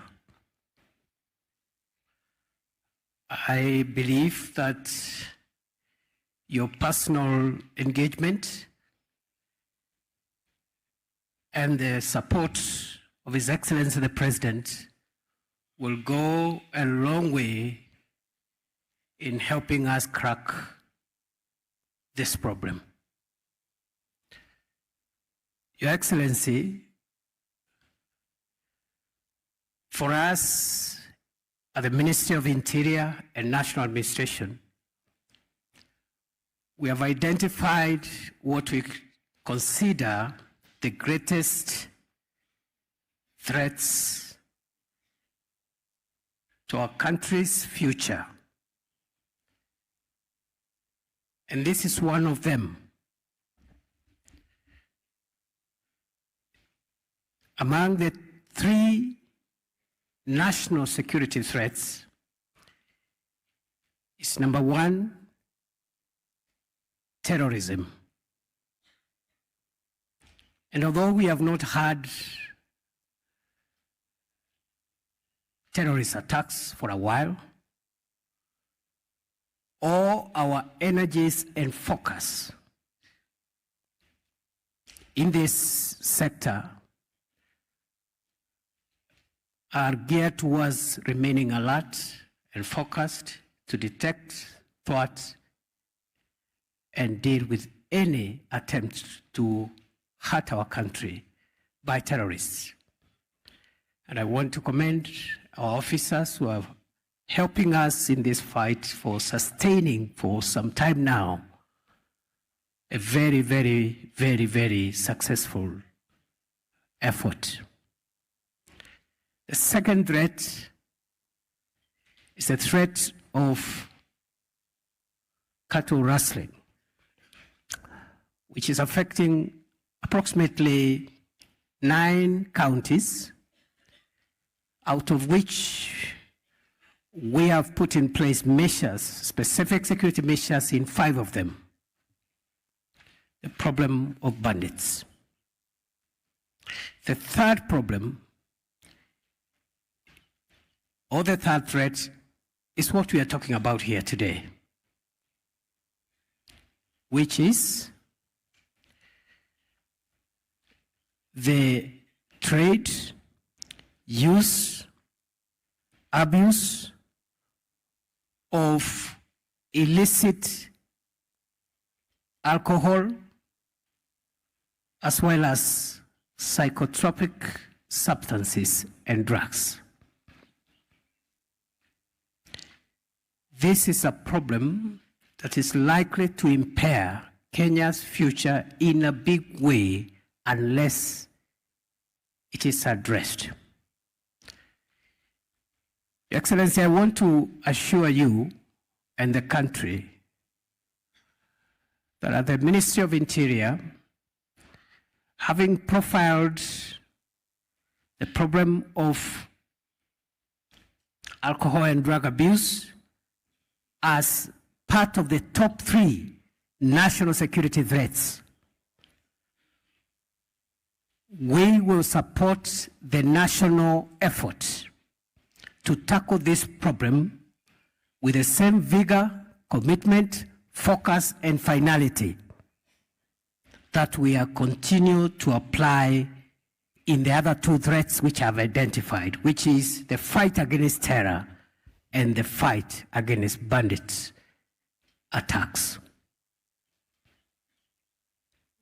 I know I have had discussions with elected leaders from this region, and they have said they would want all of us in the ministry, the same way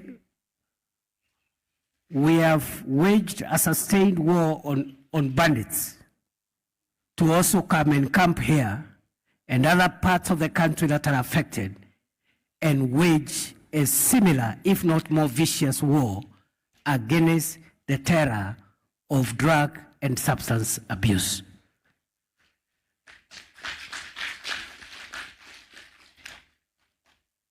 I know, Your Excellency, in your opening remarks, you did highlight and point out the complexity of this matter. And you carefully advised all of us to be candid because the matter is complex. We cannot come here and pretend. And I think for us to resolve this matter and address it with finality, we must be open to each other and tell each other the truth as a country, because this is about our country. It's not about another country. It's about us. It's about our families, our children, and our future. The police have work to do. KRA has work to do. KEBS has work to do. Our political leaders have work to do. Everybody has a job to do. I want to assure you, Your Excellency, for us, we are aligned to the vision of the President and yourself to make sure we get Kenya out of this menace. We'll not spare any effort, and based on the recommendations of this forum and the other forums that will be taking place in other parts of the country, we give you the highest assurances of our commitment to implement the decisions that will be owned by these stakeholders gathered here today and that will be gathered elsewhere. Finally, Your Excellency, because today is not my day to talk, today is my day to listen. I want to say that however complex and difficult and challenging this problem is, however entrenched the problem is, however powerful and complicated the players are, nothing, and I dare repeat, nothing can defeat the collective resolve of a country determined to save its future. I believe we can get rid of this problem. It will be costly, but it can be done. Thank you, Your Excellency. Thank you, everybody. I look forward to taking notes on my homework, which I should carry home this evening as my contribution to this national effort to redeem our future. Thank you, Your Excellency.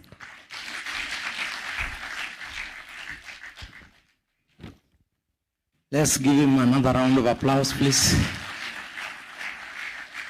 Thank you very much, our CS Interior. The next speaker, I want to request the Chair of the Council of Governors, Her Excellency, Madam Anne Waiguru, to address us. Karibu, Mheshimiwa.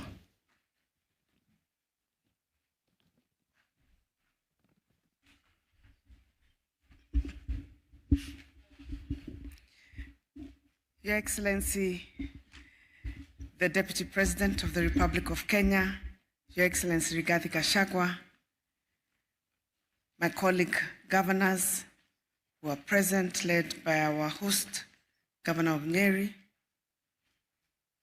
Waziri for Interior, Professor Kindiki, all elected leaders, members of Parliament, and Senate, led by our majority leader, Honorable Kimani Ichung'wah, the entire security sector that is represented and led by the IG, the DIG, and the RC.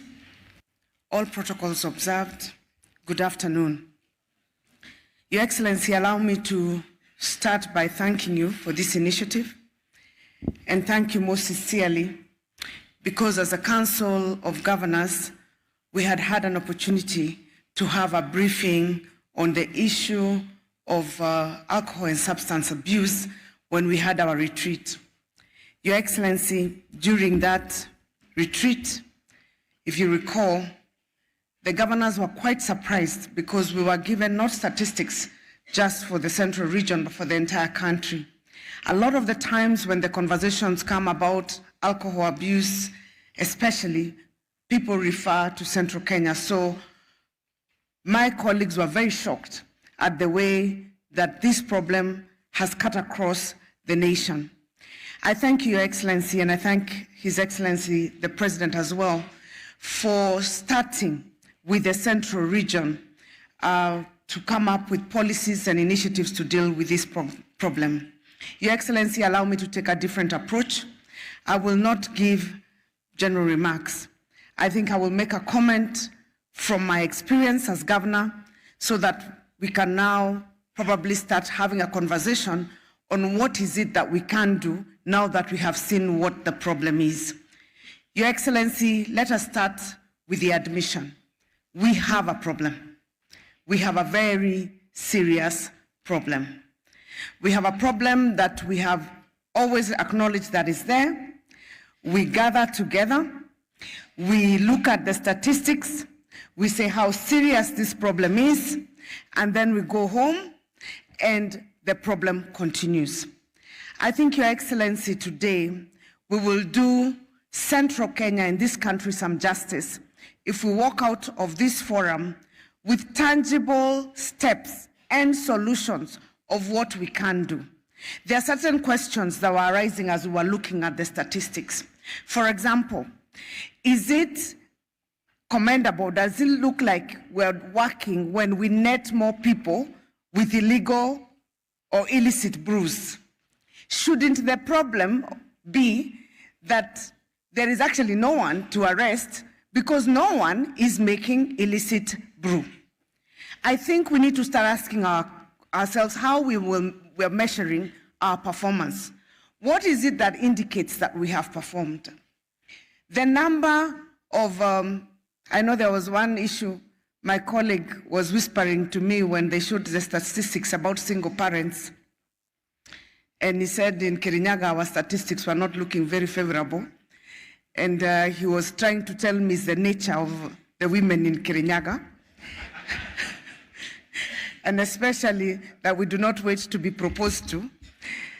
And we threaten that you either tell me in Kirinyaga, we say, you know? So the reason, so we're arguing whether the alcohol is actually the reason why there is an increase in single parenting.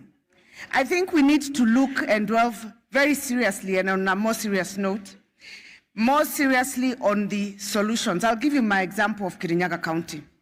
You saw that I have very few bars and restaurants. But many of you who have been following this sector, you'll know I've had serious wars with bar owners in Kirinyaga. At the moment, I'm in court, and I think I have several court cases, because we started with a crackdown, and I must thank Your Excellency, the security sector in Kirinyaga, the national security sector led by the county commissioner. They work very well with us, and they did the rounds of ensuring that we're making sure the bars are adhering to the law in terms of the opening and closing times, and also ensuring they have licenses, because they had refused to pay licenses in excess of 100 million for the last 2 years. And yet they were operating. Some of them selling second generation alcohol and illegal brews. So we closed quite a number of them. Your Excellency, we did a great job with the enforcement. We partnered with the county commissioner, the police, our enforcement team, our committee on alcohol, and we managed to bring down the numbers. But Your Excellency, recently they went to court. And when they went to court, especially the ones that we had closed, they were given very little bail terms, 1,000, 2,000. The maximum, I think, got 8,000. And so what do? They pay, and then they continue. What did that do to our officers? They got demoralized, because these operations are carried out at night. They are taxing for the teams. But when you go around, and then after a week, somebody has a court order that they are allowed to actually continue until the case is finished, it brought a huge complication. So one of the proposals that I would make from where I sit, Your Excellency, is we understand the independence of the judiciary. But the judiciary is part of our society. They are also parents, and they also live in our communities. An engagement, a multi-sectoral engagement, where they see the statistics and understand the challenges of where we are coming from as the leadership, it would go a long way to help us.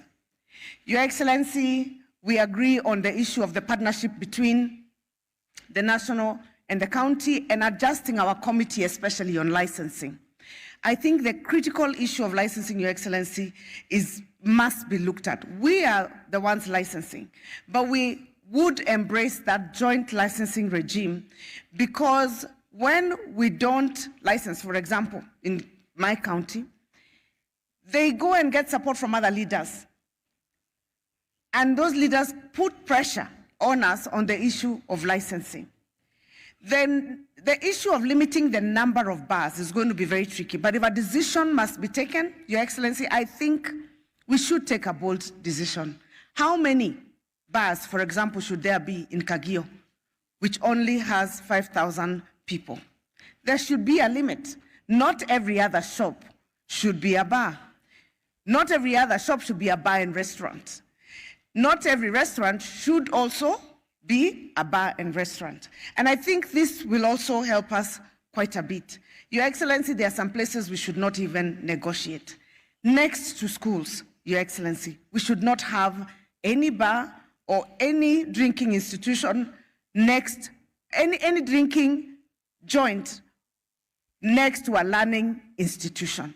It should not be allowed. There should be designated places where it is far from our children, so that it's also not tempting as the children are going home, or they do not get to interact with those kind of people. So, Your Excellency, on the issues of legislation, we may suggest, to make it easier, maybe have one national legislation which every county customizes, or we all just have to comply with it, as opposed to every county having a separate legislation on what it is that they're licensing and what it is that they're not licensing. And Your Excellency, I say this because when the bar owners and me got into a conflict, the county government of Kirinyaga and the bar owners, if you remember, they actually told me that I am not being very good, and I'm not a very good governor, because my neighbor, one of my neighbors, is allowing them to do the things that I'm refusing to be done in Kirinyaga. And I said it in the media. I said, then go open your business in the neighbor's county. Don't come to force this county to change the laws because you want to be allowed to go beyond the hours and to also serve, let me say, second generational alcohol. So the issue of legislation that is cuts across the nation, a national legislation would be a great step so that we're not negotiating at this level. And Your Excellency, I'll push it a little further. Not just legislation saying how many bars, where they should be, what category etc., but even limiting the number.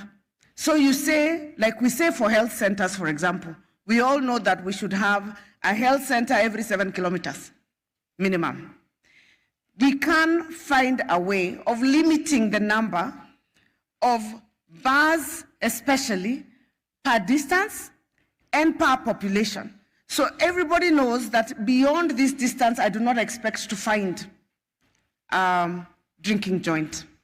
Your Excellency, the final thing that I would want to suggest, and I hope that we'll all be able to collaborate, not just in central Kenya, but across the country, is the issue of bringing all the leaders, including all the leaders at the county level, to the table. Your Excellency, I know this meeting is mostly for policy makers and practitioners, but I will tell you the greatest help that I have had in the fight against illicit brews in Kirinyaga has been from my county assembly. And the reason being, even when they tried to call the county assembly, even when they tried to lobby to change our legislation at the county level, because I had already engaged them and they were supporting, they refused. And so Kirinyaga has been able to retain the numbers the way they are. So I will request Your Excellency, you may consider calling the MCAs, not just the representative by the Speaker and the Majority Leader, but the members of the County Assembly in this region and everywhere, to understand the importance of adopting the legislation as is from the national government. I think that will go a very long way to save on time and to also enable us to have quick wins to ensuring that we are curbing the menace for drug and substance abuse. Thank you, Your Excellency. Thank you very much, Chair, Council of Governors. She has given us a very good contribution. The one who will follow her will be Honorable Kimani Ichung'wah, the Leader of Majority in our National Assembly. Karibu Mheshimiwa. Let's give him a loud applause.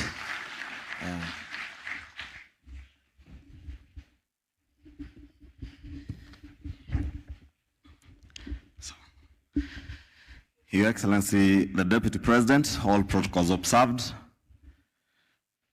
Your Excellency, let me begin by thanking you for organizing this forum for all of us to come together to look for solutions. And I want to join you and the CS Kindiki in what you have said, that we must not make this forum and others that will follow to be a finger pointing and blame game forum.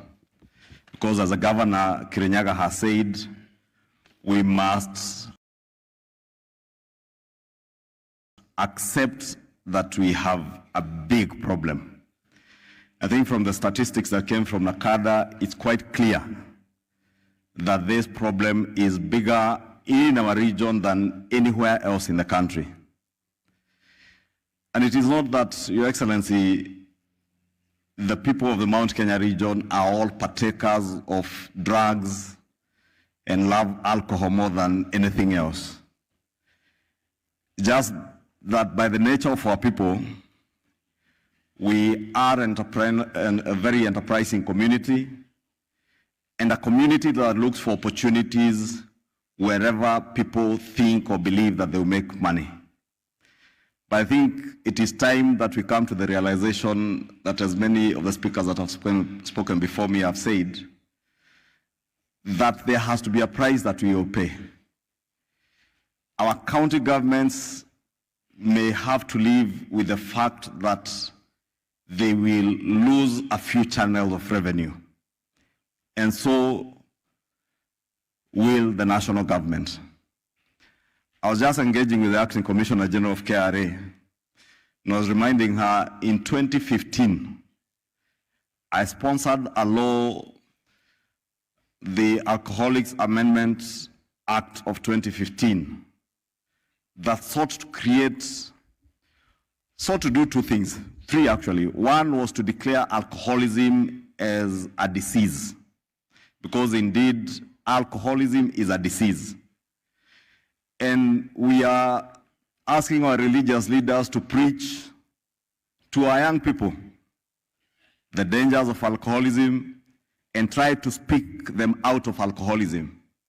But you cannot speak someone out of a disease. You cannot preach someone out of a disease. You have to treat them.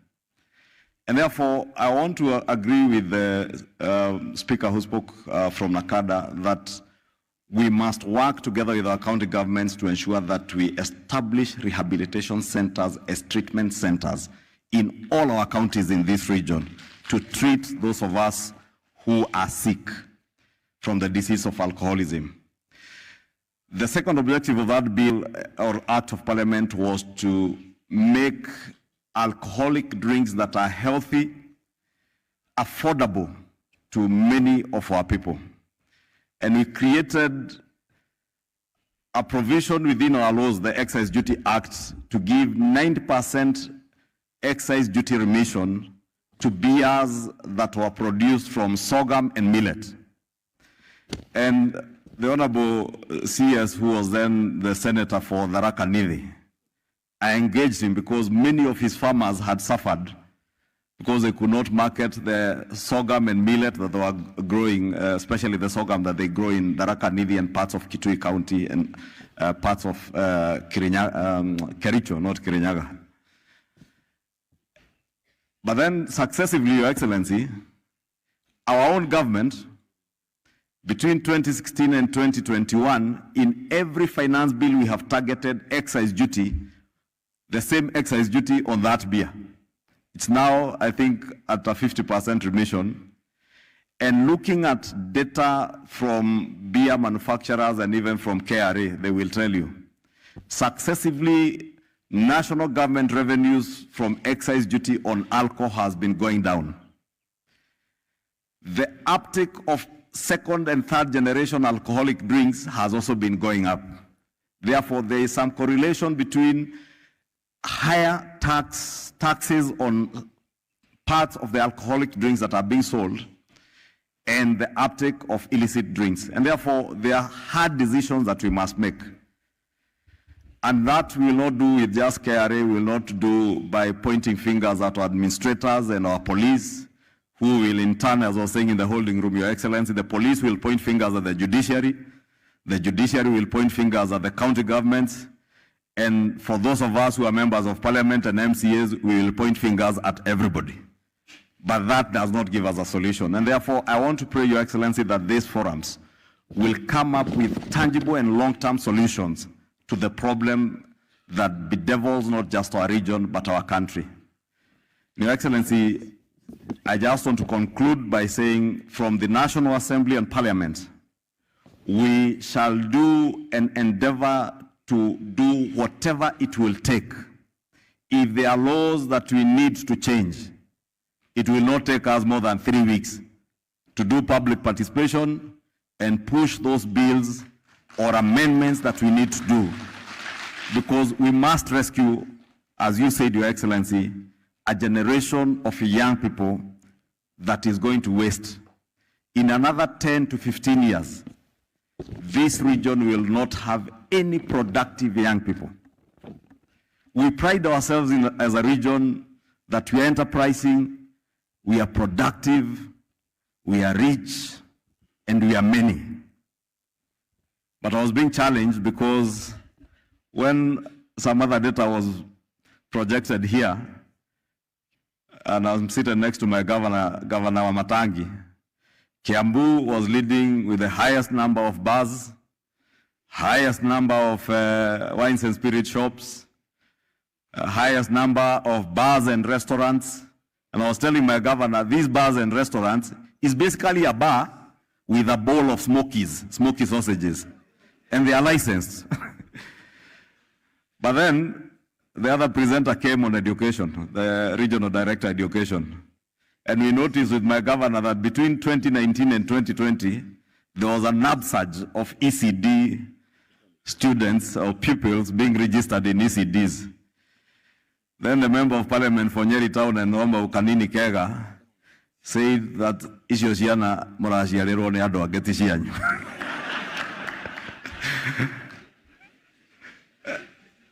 But I want to confirm, Your Excellency, that those children registered in ECD centers in Kiambu are our children. We are siring those children. It is not outsiders who are siring those children for us. And we want to continue siring these children, Your Excellency. And therefore, I am saying that because Kiambu, we must look at Kiambu in a very special way, because we have many challenges. Ruaka in Kiamba constituency, Your Excellency, and you were there when we were campaigning in Ruaka about a year and a half ago. Ruaka today is worse than Mombasa City was years ago in terms of hard drugs. All manner of nationalities from Western Africa now reside in Ruaka, vending drugs and using very innocent young people and mothers carrying babies on their backs, carrying diaper bags and vending drugs, hard drugs. But the interesting thing, Your Excellency, I had a forum like this 3 weeks ago in Dogoto, at Dogoto Teachers College, and we were being told there is a lady who is known who moves with drugs from Kawangware to Dogoto with a baby strapped on her back and a diaper carrying bag that carries bags. But residents know the lady. The police, of course, know the lady. The chief, definitely, if the population, the people know, the chief must also know. But she's untouchable. That is a story in every village in our region, Your Excellency. And that's why I'm saying, let us not point fingers at the police, let us not point fingers at our administrators, let us not point fingers at our governors, let us point fingers to ourselves, all of us collectively, and say that we have failed. But it is time to now act. I was saying Kiambu, because of our proximity to Nairobi, we are a special case, and you must look at us as a special case. We are more endangered in this region more than any other county in the region, Your Excellency, and we will plead that whatever you do from our county commissioner, let us put a lot of effort in Kiambu. With those very many remarks, Your Excellency, rest assured that whatever we have to do as members of parliament, both in the National Assembly and in the Senate, we shall do to make sure that we have legislative proposals and interventions that will help to cure our nation from this cancer of alcohol, drugs, and substance abuse. With those many remarks, asanteni sana na Mungu awabariki. Tumuongezee makofi. Asante for that assurance from the National Assembly. Your Excellency, the Deputy President, next speaker, I want to call upon the Inspector General, the National Police Service, to come and give his remarks. Karibu Banaiji.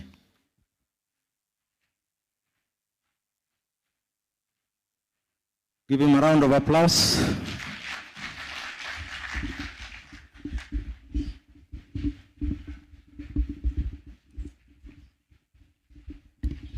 Naibu Rais wa nchi yetu tukufu, SCS Interior,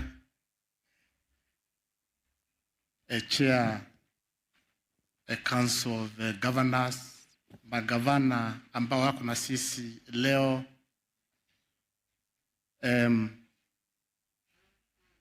leader of majority kwa bunge letu, MPs, MCAs, other government officials with us today, my colleagues in the security sector, wananchi watukufu. Your Excellency, I would like first to thank you most sincerely for bringing us together to discuss this worrying and disturbing matter.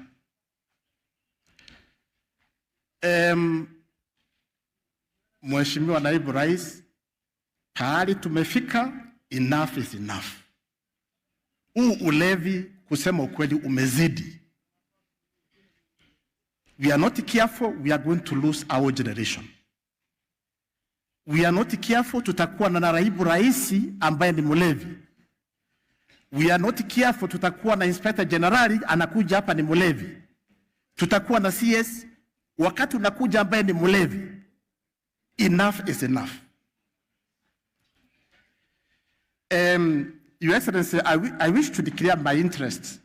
I know last evening I talked to my CS. Akaniambia tumeitwa kule Nyeri kuongea mambo ya ulevi. Sasa kwa nini tuache watu wa nyumbani kule, na shinda ni kubwa zaidi?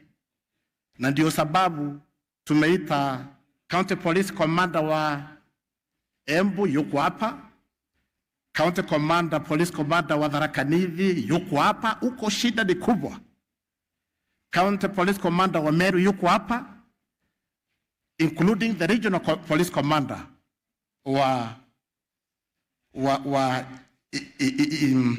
Eastern.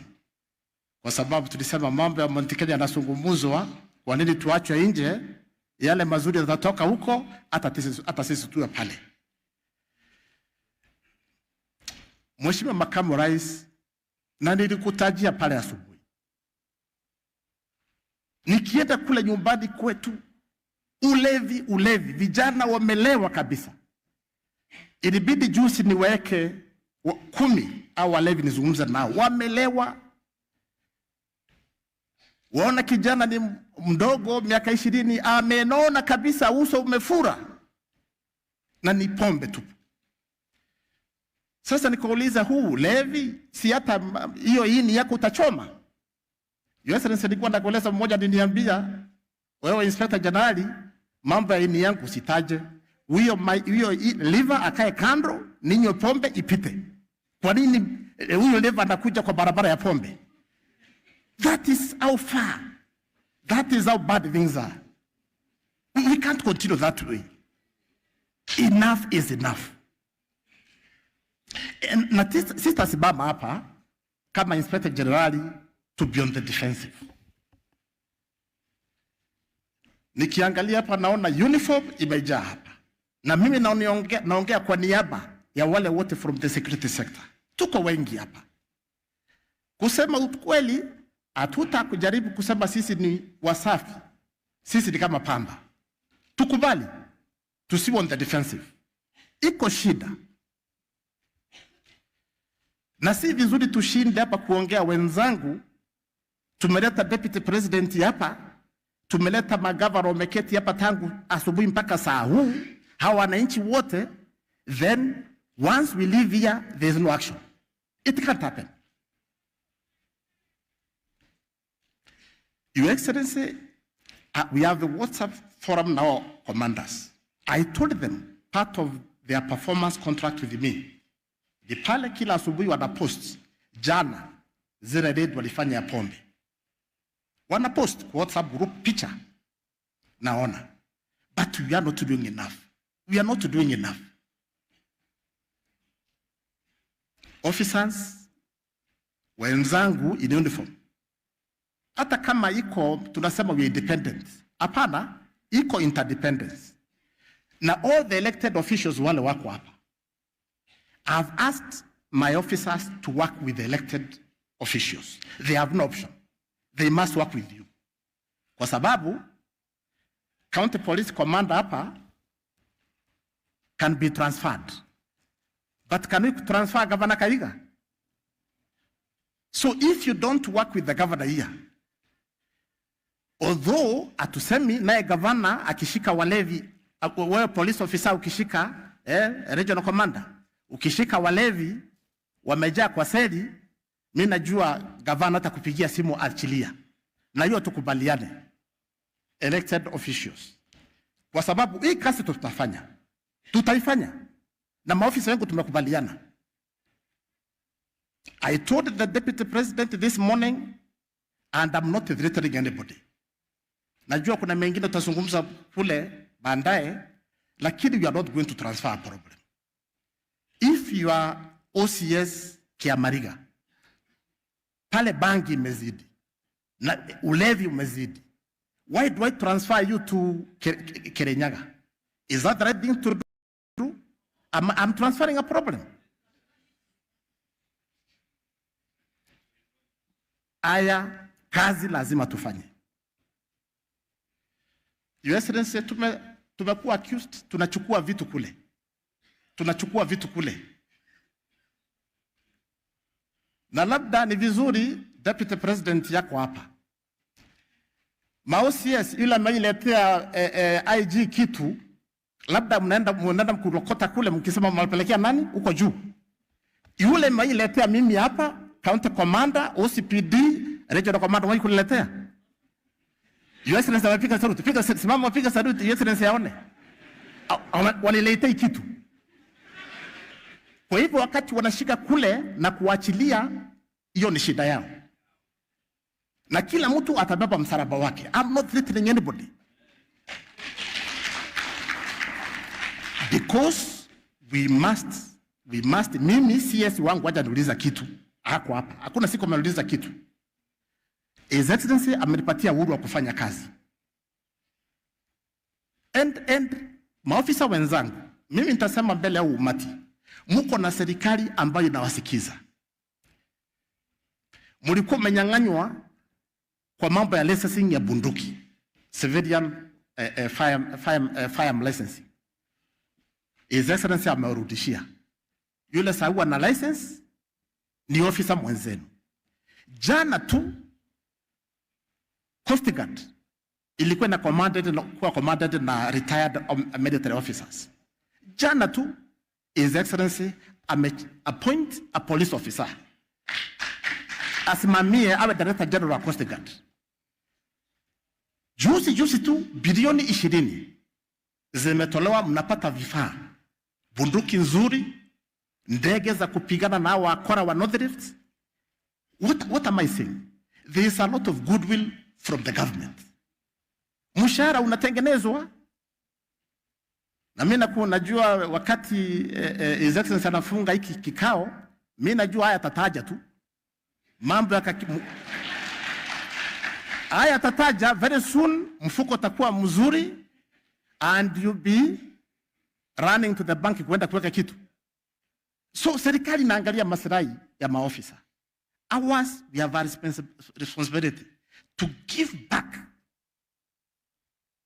by serving wananchi wetu watukufu.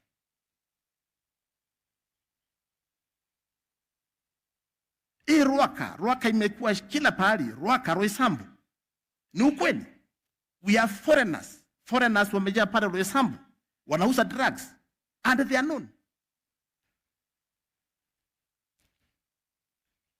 Deputy President atuambia saa huu wakati anakuja hapa alitumua nambari ya gari ya polisi ambayo inarokota pesa.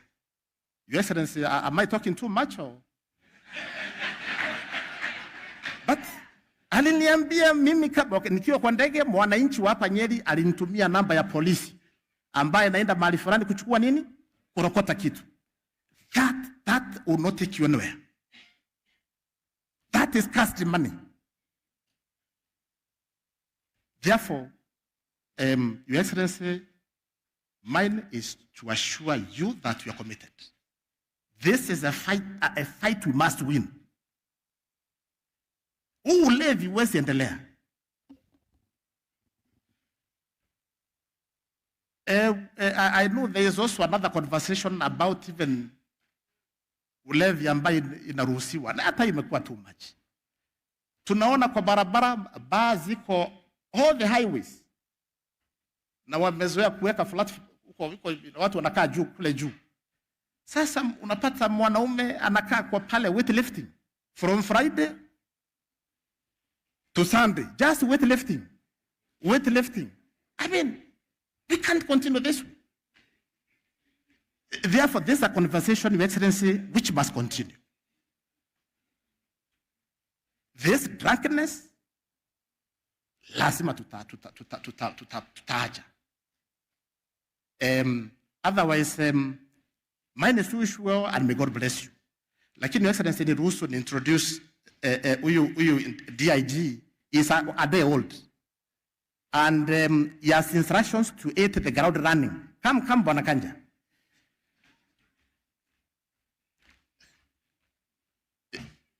Your Excellency, tunakushukuru kwa kutupa huyu generali.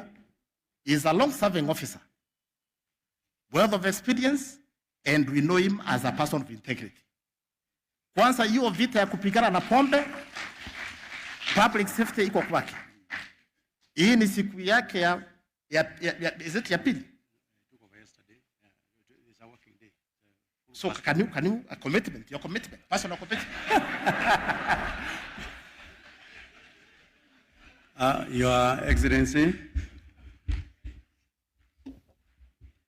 our Deputy President, Gachagua, all the governors present, members of Parliament and National Assembly, MCAs, the leadership of the National Police Service headed by the IG, and all the officers present here, good afternoon.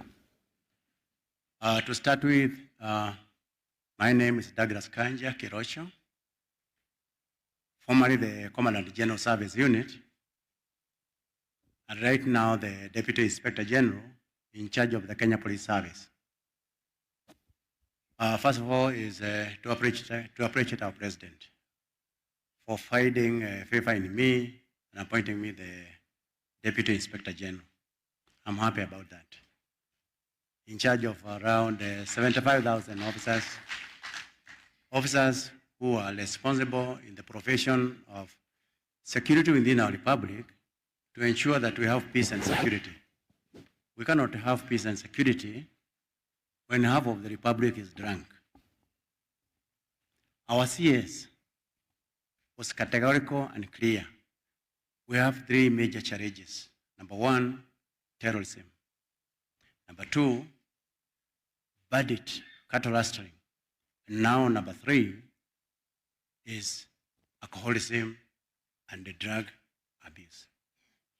The first two have been dealing with terrorism, cattle rustling, and bandits.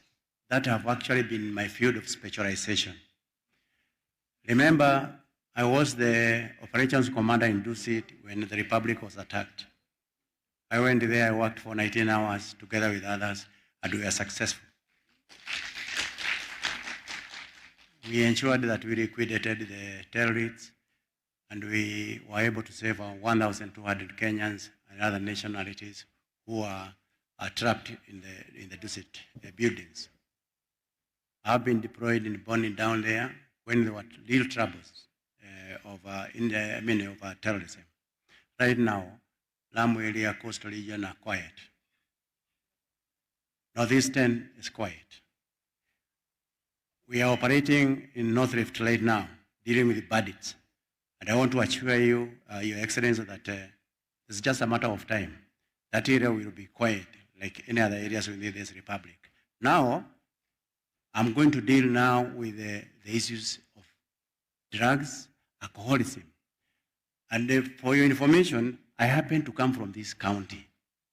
I've been born here, brought up here, educated in this county. My people are here, my family, my friends, and everybody else is here.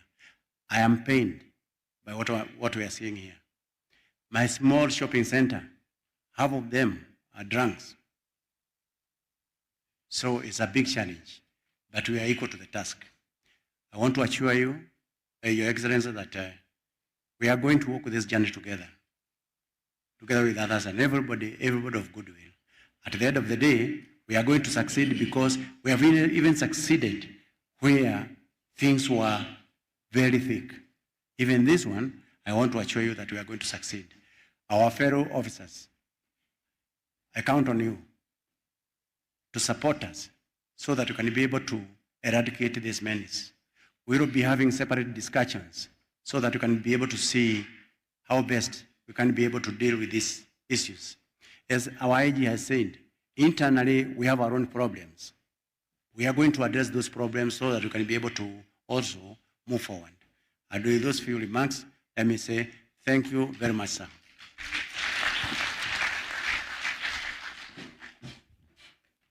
Thank you very much, our new Deputy Inspector General, KPS, for giving us a lot of hope and encouragement. I now wish Your Excellency, the Deputy President, to call upon the Acting Director General, Kenya Revenue Authority, Madam Roslyn Simiyu, to give us her remarks. Let's give her a round of applause as she comes. Karibu sana, Madam.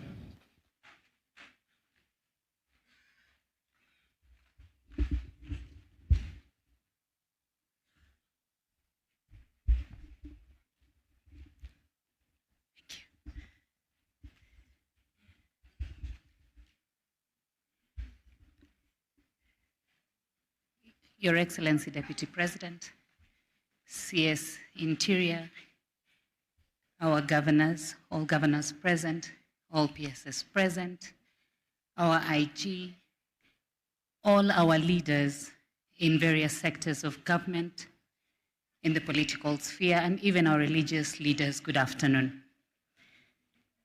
Your Excellency, allow me to make a small correction. I think I've just been baptized by the MC. He called me Roslyn, but I am Rispa. So just following on the concerns of the day and very many sentiments that have been shared here. Your Excellency, you started by actually setting the right tone and saying that we are not here to point fingers and it's not a blame game. But I think, as the IG has actually said, where there is a problem, it is important to start by acknowledging that there is a problem. When we look across our country and we step back, even in our space as Kenya Revenue Authority, what is our role? Beyond just that core mandate that we have called upon to do of collecting, mobilizing revenue to keep the wheels of this government, of our government running. When you look at this space on the subject at hand that we are discussing today, Your Excellency, we do license excise manufacturers. And as it is now, we do have just about 55 licensed manufacturers, excise manufacturers, of which about 44 are operational. And when we talk about excise manufacturers, we're talking about alcohol manufacturers and cigarette manufacturers, who are just largely two. But what we continue to see, Your Excellency, is that there's an upshoot of, I would call them quote-unquote manufacturers in every corner of our country. And I will not belabor the point because that has been pointed out before. Your Excellency, from where we sit, one of the key issues we have seen is the concern around illicit ethanol. Illicit ethanol and sometimes even industrial chemicals are being used to manufacture these alcoholic products. And this is what is damaging our society. Your Excellency, when you look at this illicit ethanol, for starters, and to me I would say perhaps it also goes back to lack of patriotism, and perhaps in some instances, greed to make a quick buck. Why? In looking at the cost of excise in our country, or rather cost of excise in the region, Tanzania, our neighbors, the excise on ethanol is actually zero. So there's actually no excise on ethanol. Ethanol, which is the core ingredient that is used to manufacture alcohol. Across, on the other side, Uganda, it is about 79 shillings per liter, plus or minus. If you look in Kenya, it is about 356 shillings per liter. Your Excellency, that starts by saying that just by the realization that we know that the underlying ingredient is costly, you have people bringing the illicit one across the country or from across the borders and using it, and of course, even adulterating it and creating something that is more lethal. As it is now, we are working with the National Treasury to just find a way and a break-even point on the matter of excise, because as the majority leader rightly said, that an increase in taxes is not necessarily, an increase, in excise does not necessarily end up with increase in revenues. So we have so many people sprouting, whereas we even have manufacturers of alcohol who are licensed, and rightly so. The same licensed alcohols are running parallel operations. Your Excellency, ethanol is a problem. 2, and has been said by a previous speaker, low fines and penalties. Both even within our acts, and that is something we are reviewing, and beyond. Thirdly, again, and we acknowledge this, that sometimes we have worked very well with other arms of government, DCI, NIS, and when we agree on a crackdown, unfortunately, information goes beyond us, before us. By the time you get there, you find a different conversation. In some instances where we have actually confiscated this product, we actually put them in some of our designated warehouses. But when you go to pick them as evidence to produce before court, in some instances, Your Excellency, you find them missing. So whereas the partnership is there, and I think the IG appreciate what you've said, that partnership needs to go a notch higher. Your Excellency, in some instances, it gets worse where we have diligent officers who are doing their job, but because of these unscrupulous people, they are threatened. Their lives are threatened, their families are threatened. So again, it goes back to our patriotism. Your Excellency, I also admit that there could be an issue, there is an issue of information awareness. We have a product on the stamps, on these illicit products, we call it track and trace. So we have the stamps, both paper and digital. Unfortunately, again, we acknowledge and we are aware that there are also parallel concerns running parallel stamps. So what we have done is have an app that we call Soma Label. If you download this app called Soma Label, you're able to put it on the stamp, whether digital or paper, and it can actually tell you whether that product is genuine or not. Question is, how many of us then are keen to do that? How many have the capability to do that? Or is it that our society has deteriorated to the extent that all people want is a quick fix? What is in the content doesn't matter. So, Your Excellency, it goes back to patriotism. We are different leaders with different capabilities and in different offices. Just calling upon us to speak one language. Because for KRA, we are spread across the country. We have a division.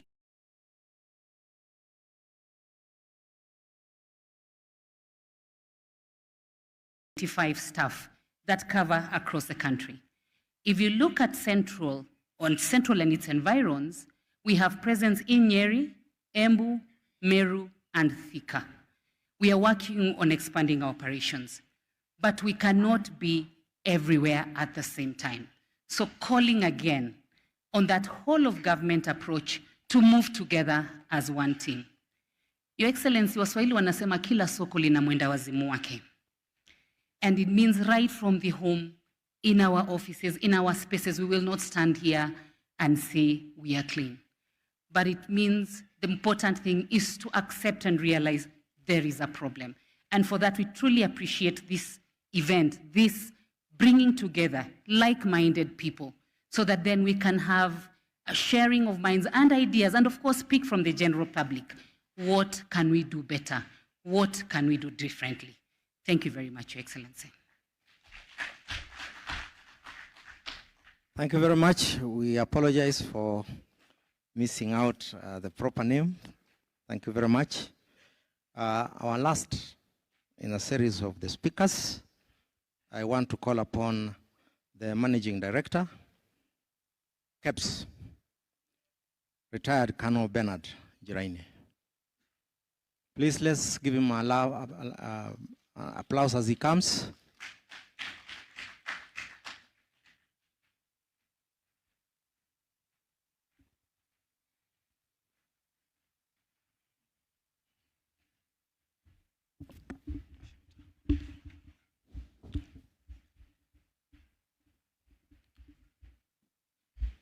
Your Excellency, the Deputy President, Honorable Gachagua, the Cabinet Secretary, Interior, Professor Kidule Kidiki, the Chair of the Council of Governors, the Chair of the National Parliament Majority Leader, Governors, Permanent Principal Secretaries present,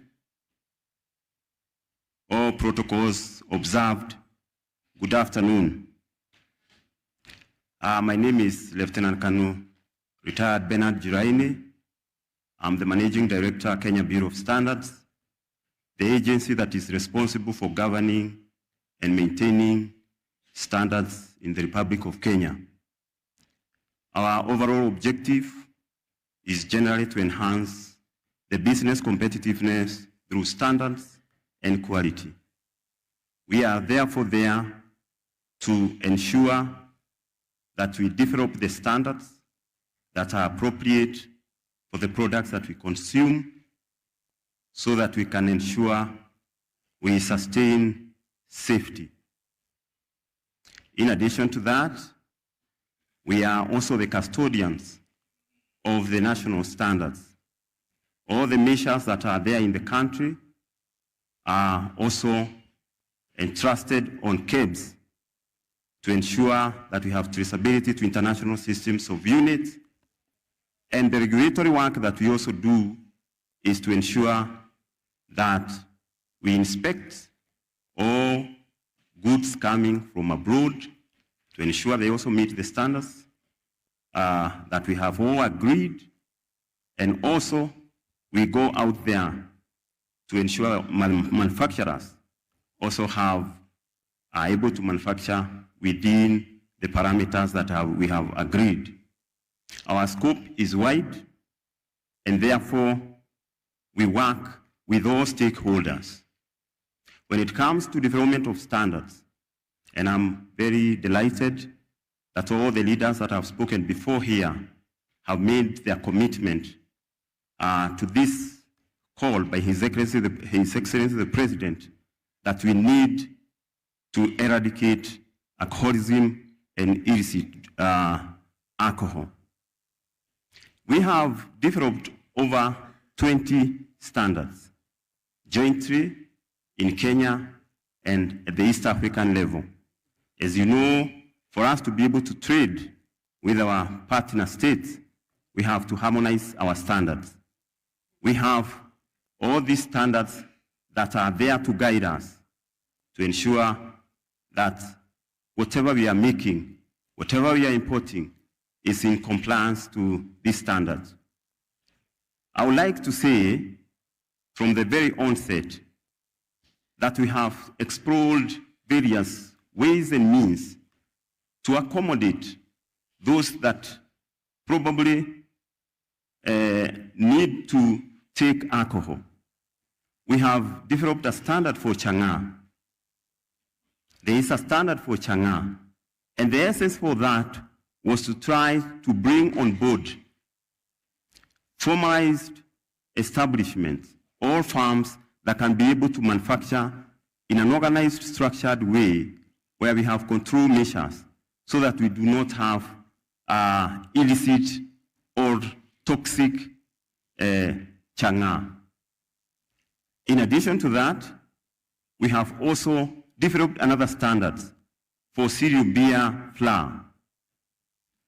We have now realized maybe we want to revisit and understand whether some of the measures that we've done have contributed to probably the problem that we have right now. We have, for example, now withdrawn the permit for the cereal beer flour that has been very common in the Mount Kenya region. However, just like CG KRA has said, sometimes when you tighten so much, you also allow unscrupulous traders to circumvent and produce this product outside. So it's a delicate balancing act that we are presented with here. Because most of the data that I wanted to present has been presented by NACADA and KRA, I would like to say that, for example, we have licensed 49 manufacturers. We have given them the permits. We have given the permits, for example, to also produce the portable spirits that we are talking about. And portable spirits, or second generation alcohol, as we call it, is a product that is made out of distilled fermented carbohydrates. But we adjusted the standard. And the standards are made by not Kenya Bureau of Standards. They are made by teams of experts, university professors, all experts. We invite them, they join the technical committees. So the amendment included that other than distillation of fermented carbohydrates, you can also mix neutral spirits in suitable proportion with water to be able to make the potable spirit. What we have seen in that revision is that we may need to review as to whether, as a country, we can afford to delete that part, where you mix the neutral spirit with water. Economically, if you look at that proposal, it would mean the value addition of our carbohydrates, because you have to, first of all, have carbohydrates, ferment, and undertake distillation. That, in general, will promote or accelerate our manufacturing agenda at the moment. We've had discussions with stakeholders in that sector on that proposal, and we'll be waiting for further consultation to see whether we can be able to do away with that. However, I want to report that standard is an East African standard. When it comes to how we do our work, we have engaged our third-party partners, PFUC agents abroad. that give certificates of conformity for products coming into the country. And as they come into the country, we have another layer. We have people at the ports that also draw samples and subject them to test. And I can confirm here that, Your Excellency, out of our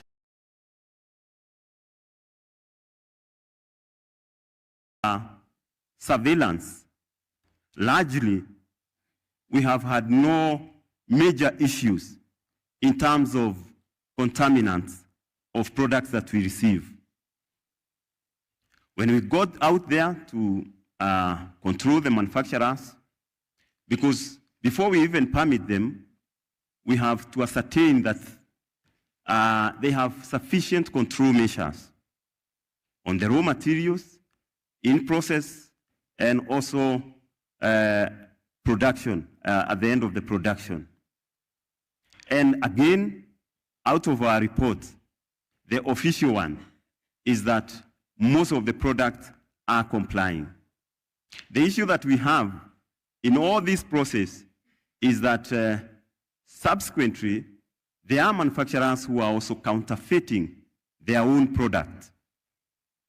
The recent survey that we did, and that is now market surveillance, where we pick products from the supermarkets, we have come to discover that largely people are not even putting enough alcohol. Alcohol is expensive. The failures that we get, the non-compliance that we get, is not contaminant, it is reduced amount of alcohol. This is quite shocking because we would expect that there will be much more alcohol than expected. The other contaminant that has been there for some time, but we have managed to control to some extent, is methanol. Methanol is what used to kill people, cause blindness, and poison people in general. Now, we came up with a standard that now requires any methanol that is imported into the country is denatured. And denaturing means that you add a certain chemical that makes this product quite bitter, that you cannot be able to consume.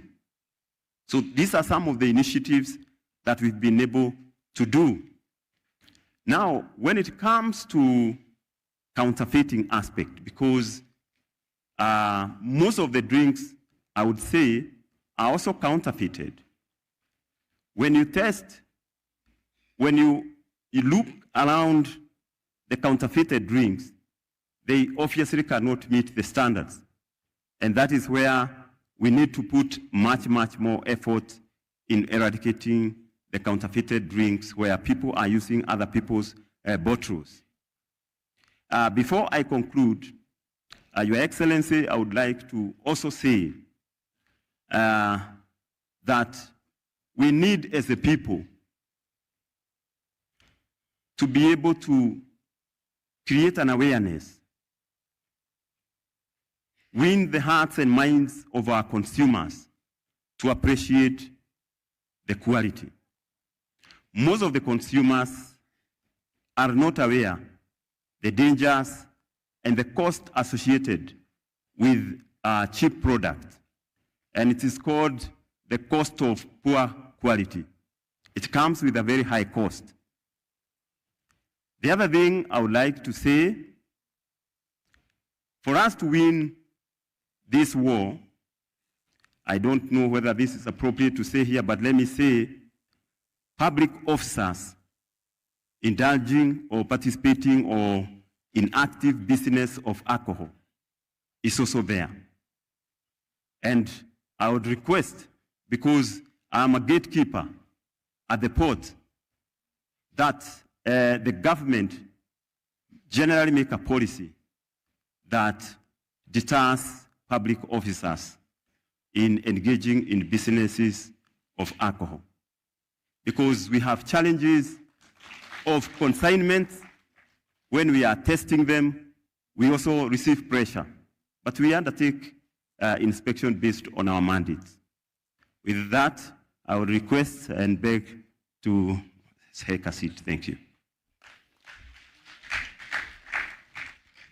Thank you very much, the MD KEBS, Your Excellency, the Deputy President. We are moving to the next session, and I would like to call my colleague Gachagua to take us through a very brief session.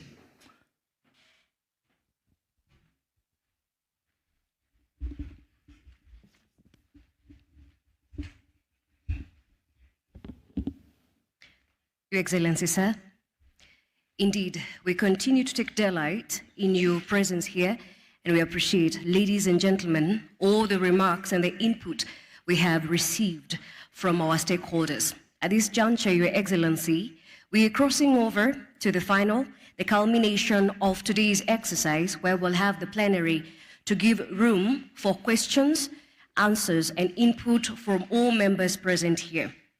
Sir, at this juncture, I wish to acknowledge that we do have our Secretariat who will be fast and keep it pacey, collecting all the feedback that we receive to ensure that we have a communique and a way forward that will also assist us in giving a report on this exercise. So before we proceed, seeing that we have all been seated for so long, with your kind permission, sir, if we may be all upstanding, just to have a moment to stretch, and then we can go right into the plenary session, as we also have an opportunity to allow our PS Interior, Raymond Omolo, to prepare to moderate over this session. Your Excellency, sir, with your kind permission,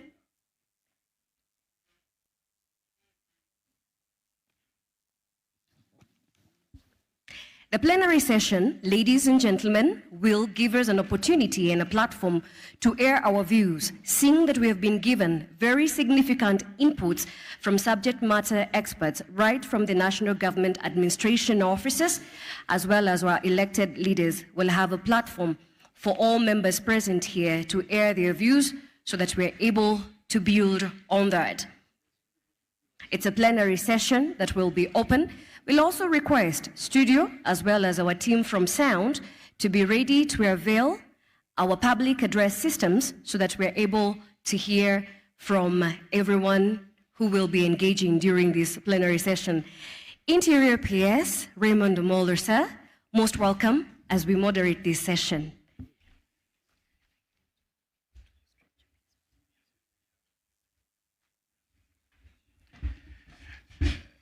Your Excellency, the Deputy President, the Cabinet Secretary for Interior, the governors present, led by the Chair, Governor Anne Waiguru, fellow PSS, colleagues, all protocol observed, good afternoon. Good afternoon once again. May I just request that we stand up and stretch a bit.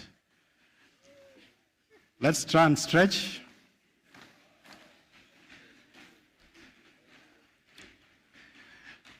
Thank you, thank you. Can we take our seats? Let's take back our seats.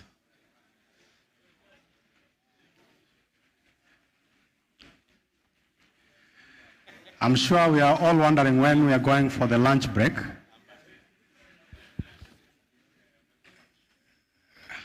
Majority Leader,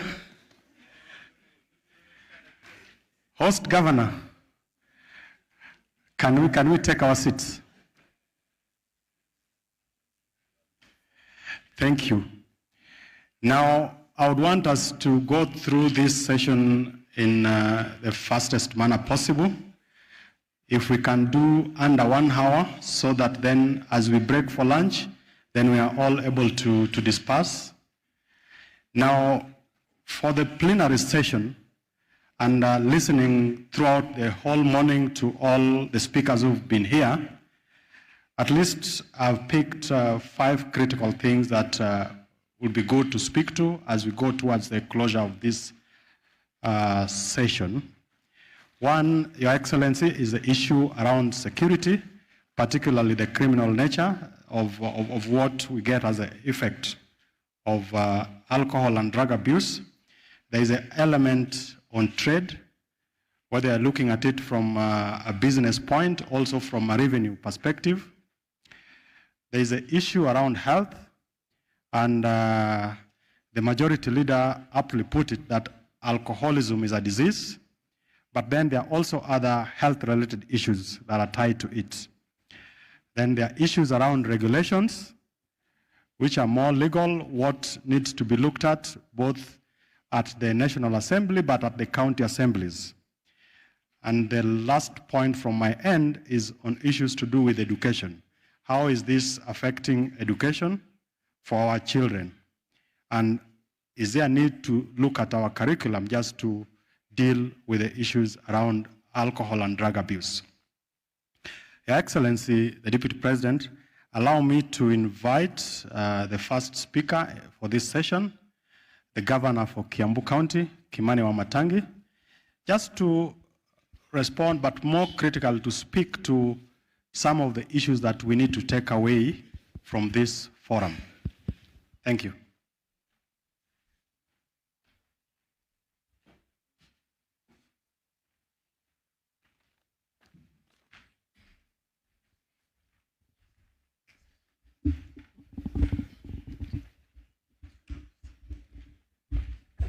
So, Governor, while at it, so that we save on time, Thank you. Part of the guidance is that for the other speakers who will be coming, Yes. let's try and avoid being repetitive. So if an issue has been raised, we avoid it, and if you don't have to speak to it, then we allow the next speaker. And we try and be brief to the point. Thank you, Governor. Thank you. Your Excellency, the Deputy President of the Republic of Kenya, Honorable Rigathi Gachagua, protocols observed. Your Excellency, I must first admit that if a book was ever to be written about this journey, I think the introduction, the preface, should be written by the County of Kiambu from the statistics that we saw here, Your Excellency. Number two, Your Excellency, but at least the saving grace is that it also showed through the statistics that Kiambu County has taken the most robust steps. And I want to congratulate the team, the security team from Kiambu, Your Excellency, as I make my remarks, because it has shown that our people have been very, very robust and active in this fight. Your Excellency, when we were young men and when we were hunting, instead of waiting for the rabbit in the forest and chase it, mostly would go to the den. Or if you want to trap a rodent, we would not wait for it and chase it through the woods. We would go to the nest or the hole and trap it from there. It makes work easy. Your Excellency, the first focus that I would want to say is a takeaway and a proposal from myself as the Governor of Kiambu, having been the most afflicted.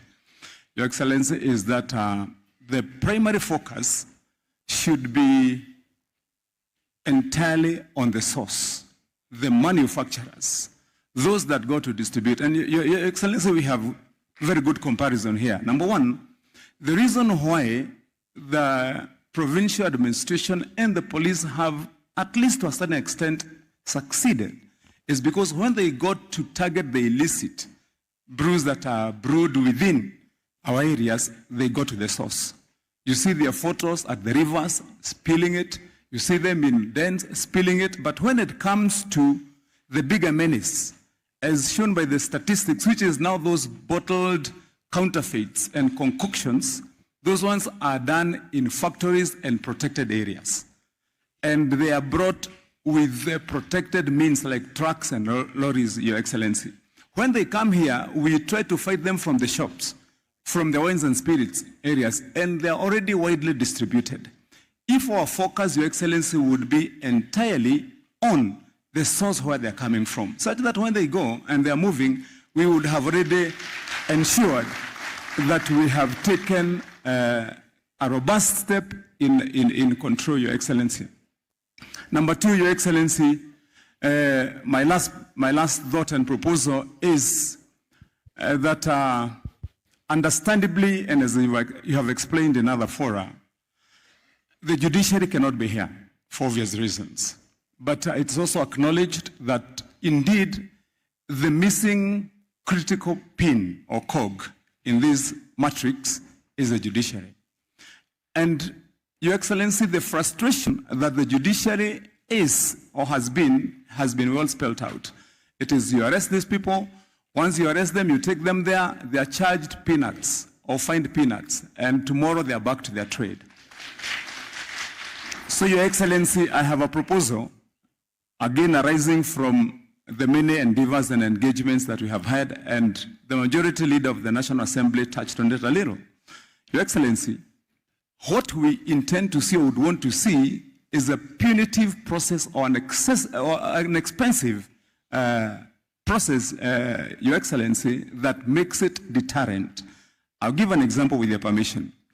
The reason why, Your Excellency, in Dubai, there is almost zero enforcement of crime is because it is so expensive to commit even a traffic offense, such that it is in itself a deterrent. If you jump traffic lights in Dubai, your fine is 10,000 dirhams. So you say that 10,000 dirhams times 30 Kenya shillings, that's the fine for jumping traffic lights.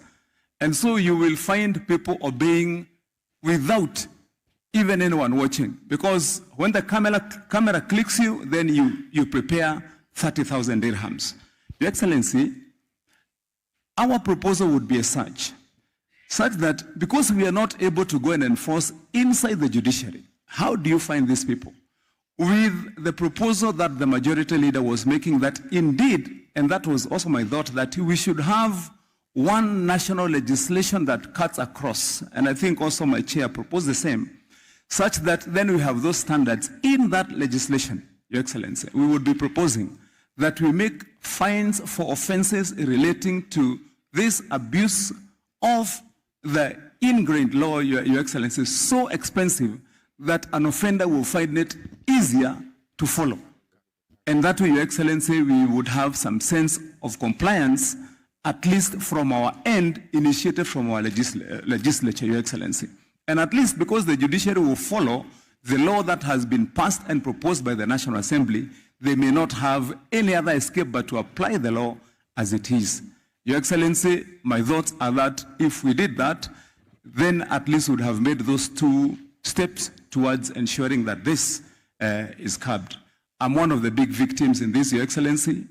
In almost 80% of the towns in Kiambu, if you stop there, and Your Excellency, I remember we were with you a few weeks ago, and you even expressed your dismay that even when you stopped briefly in traffic at Ruaka, you could see activities of vending when you're inside your car. Imagine how it is like for those that live there. And so, Your Excellency, I want to appreciate, as the Governor for Kiambu, and with my colleagues here, with the effort that you've taken, and I'm sure that with our team, we are going to do our best, put our best foot forward, and ensure that this fight is won. And as you've started it, Your Excellency, I want to say thank you for this opportunity, and I believe that we are going to work together and succeed together. Thank you, Your Excellency. Thank you, Governor. Our next speaker, and I would request you take to your feet and have the mic from where you are. That's the Honorable Betty Maina, the women rep for Murang'a County.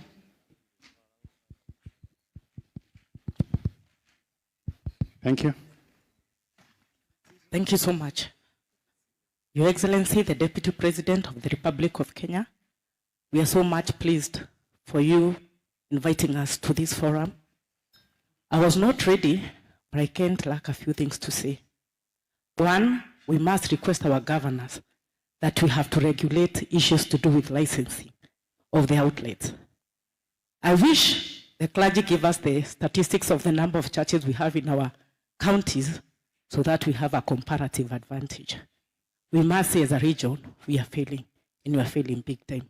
So, Your Excellency, the Deputy President, a part of having good intention for this meeting, let us have good action. Let our good intention be accompanied by credible action. Let our action be accompanied by results. We are appealing to you as leaders from this region. The biggest legacy you leave for us is fighting against illicit brews, fighting against drug abuse, fighting against second generation liquor. When you save the generation, you save the politician, because most of these problems we are dealing with, including fundraisers for the sick and for those people who are in hospitals. Even if you go to most of our orthopedic hospitals, most of the culprits who are there, most of them is a result of maybe motorcyclists who are drunk, or people who are drunk and they were hit and ran. So we are appealing to you with our CS for Interior. You give us support. We are going to give you support. Tutapiga nduru mahali unataka kina mama wapige nduru. Ukitaka tumwage, tutamwaga. Ukitaka tukusaidie kuingia mashinani, tutaingia. Ukitaka tuseme, tutawasema. Tutasema, tutawataja, na tutakushika mkono tukipigana na where we need legislation.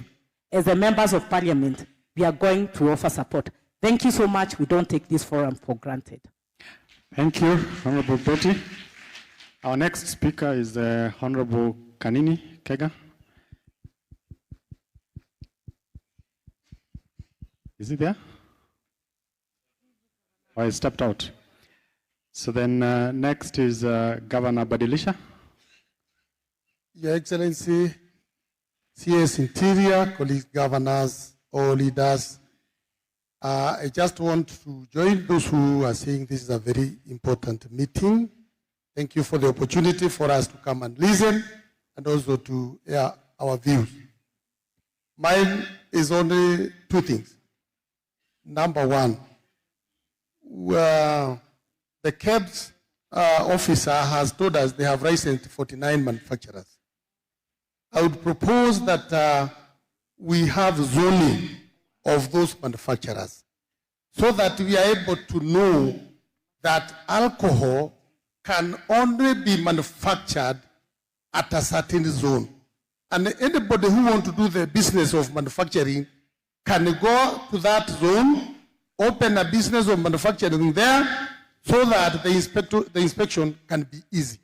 Otherwise, when we allow the manufacturing to be everywhere, along the rivers, on top of houses, wherever, we cannot succeed. So I'm suggesting that anybody who wants the business of manufacturing of alcohol, we must know where you are doing it from. That way is going to help us. And number two, for anybody to do the business of alcohol, you must have a building somewhere licensed so that we can come and inspect your building. Otherwise, the fellows who are peddling this business on products, on motorbikes, are the ones who are selling poison. So this must be capped so that if it is here in Nyeri, if you have to do business of alcohol, you must open a shop, you must pay license, you must be somewhere, but you don't want to find people moving all over with the knee. Probox. That is where the problem is coming, and also hawking. Hawking of alcohol should be stopped. You have heard that in Nyandarua, we don't manufacture. We import. These are the people we are talking about. They come in pro boxes. They bring this thing from my friend across the Laikipia, Nyeri, and also Naivasha. But if we can say that no hawking of alcohol, this is going to help. And lastly, let us avoid this disjointed approach of fighting alcohol. As governors, nobody should say that we are happy with the licenses. In fact, this menace of alcoholism is always with us. You people are just talking. But for us, these drunkards are in our doors, are in our offices, are in our around our gates. Not that we are happy. And also, like in Nyandarua, for the last 3 years, they went to court. You were told not to correct any license. For 3 years, we have not paid. So they have not paid. So we are saying, let us have this jointed effort, the national government, the police, and ourselves, and I agree that we are not going to put money ahead of everything. This generation is so precious to lose it. And with those, Your Excellency, I say thank you very much. Thank you, Governor. Can we listen to the Senator for Kirinyaga? Senator for Kirinyaga. Thank you. Mstahiki naibu wa rais, itifika zote zikizingatiwa. Mimi langu ni moja tu, kwa sababu unajua Waswahili wanasema pombe ikiingia bongo hutoweka. Nadhani hilo ndio linatufanyikia sasa katika mkoa wa Kati. Mimi ningesema wakati tunaangalia maneno ya pombe, tuangalie pia pombe ambazo zinauzwa katika social media. Ukiangalia kwa wale young people wenye tuko nao sasa kwa county, wakati wanapanga sherehe sio lazima waende wanunue, waende kwa club ama katika yale maeneo ambayo pombe ina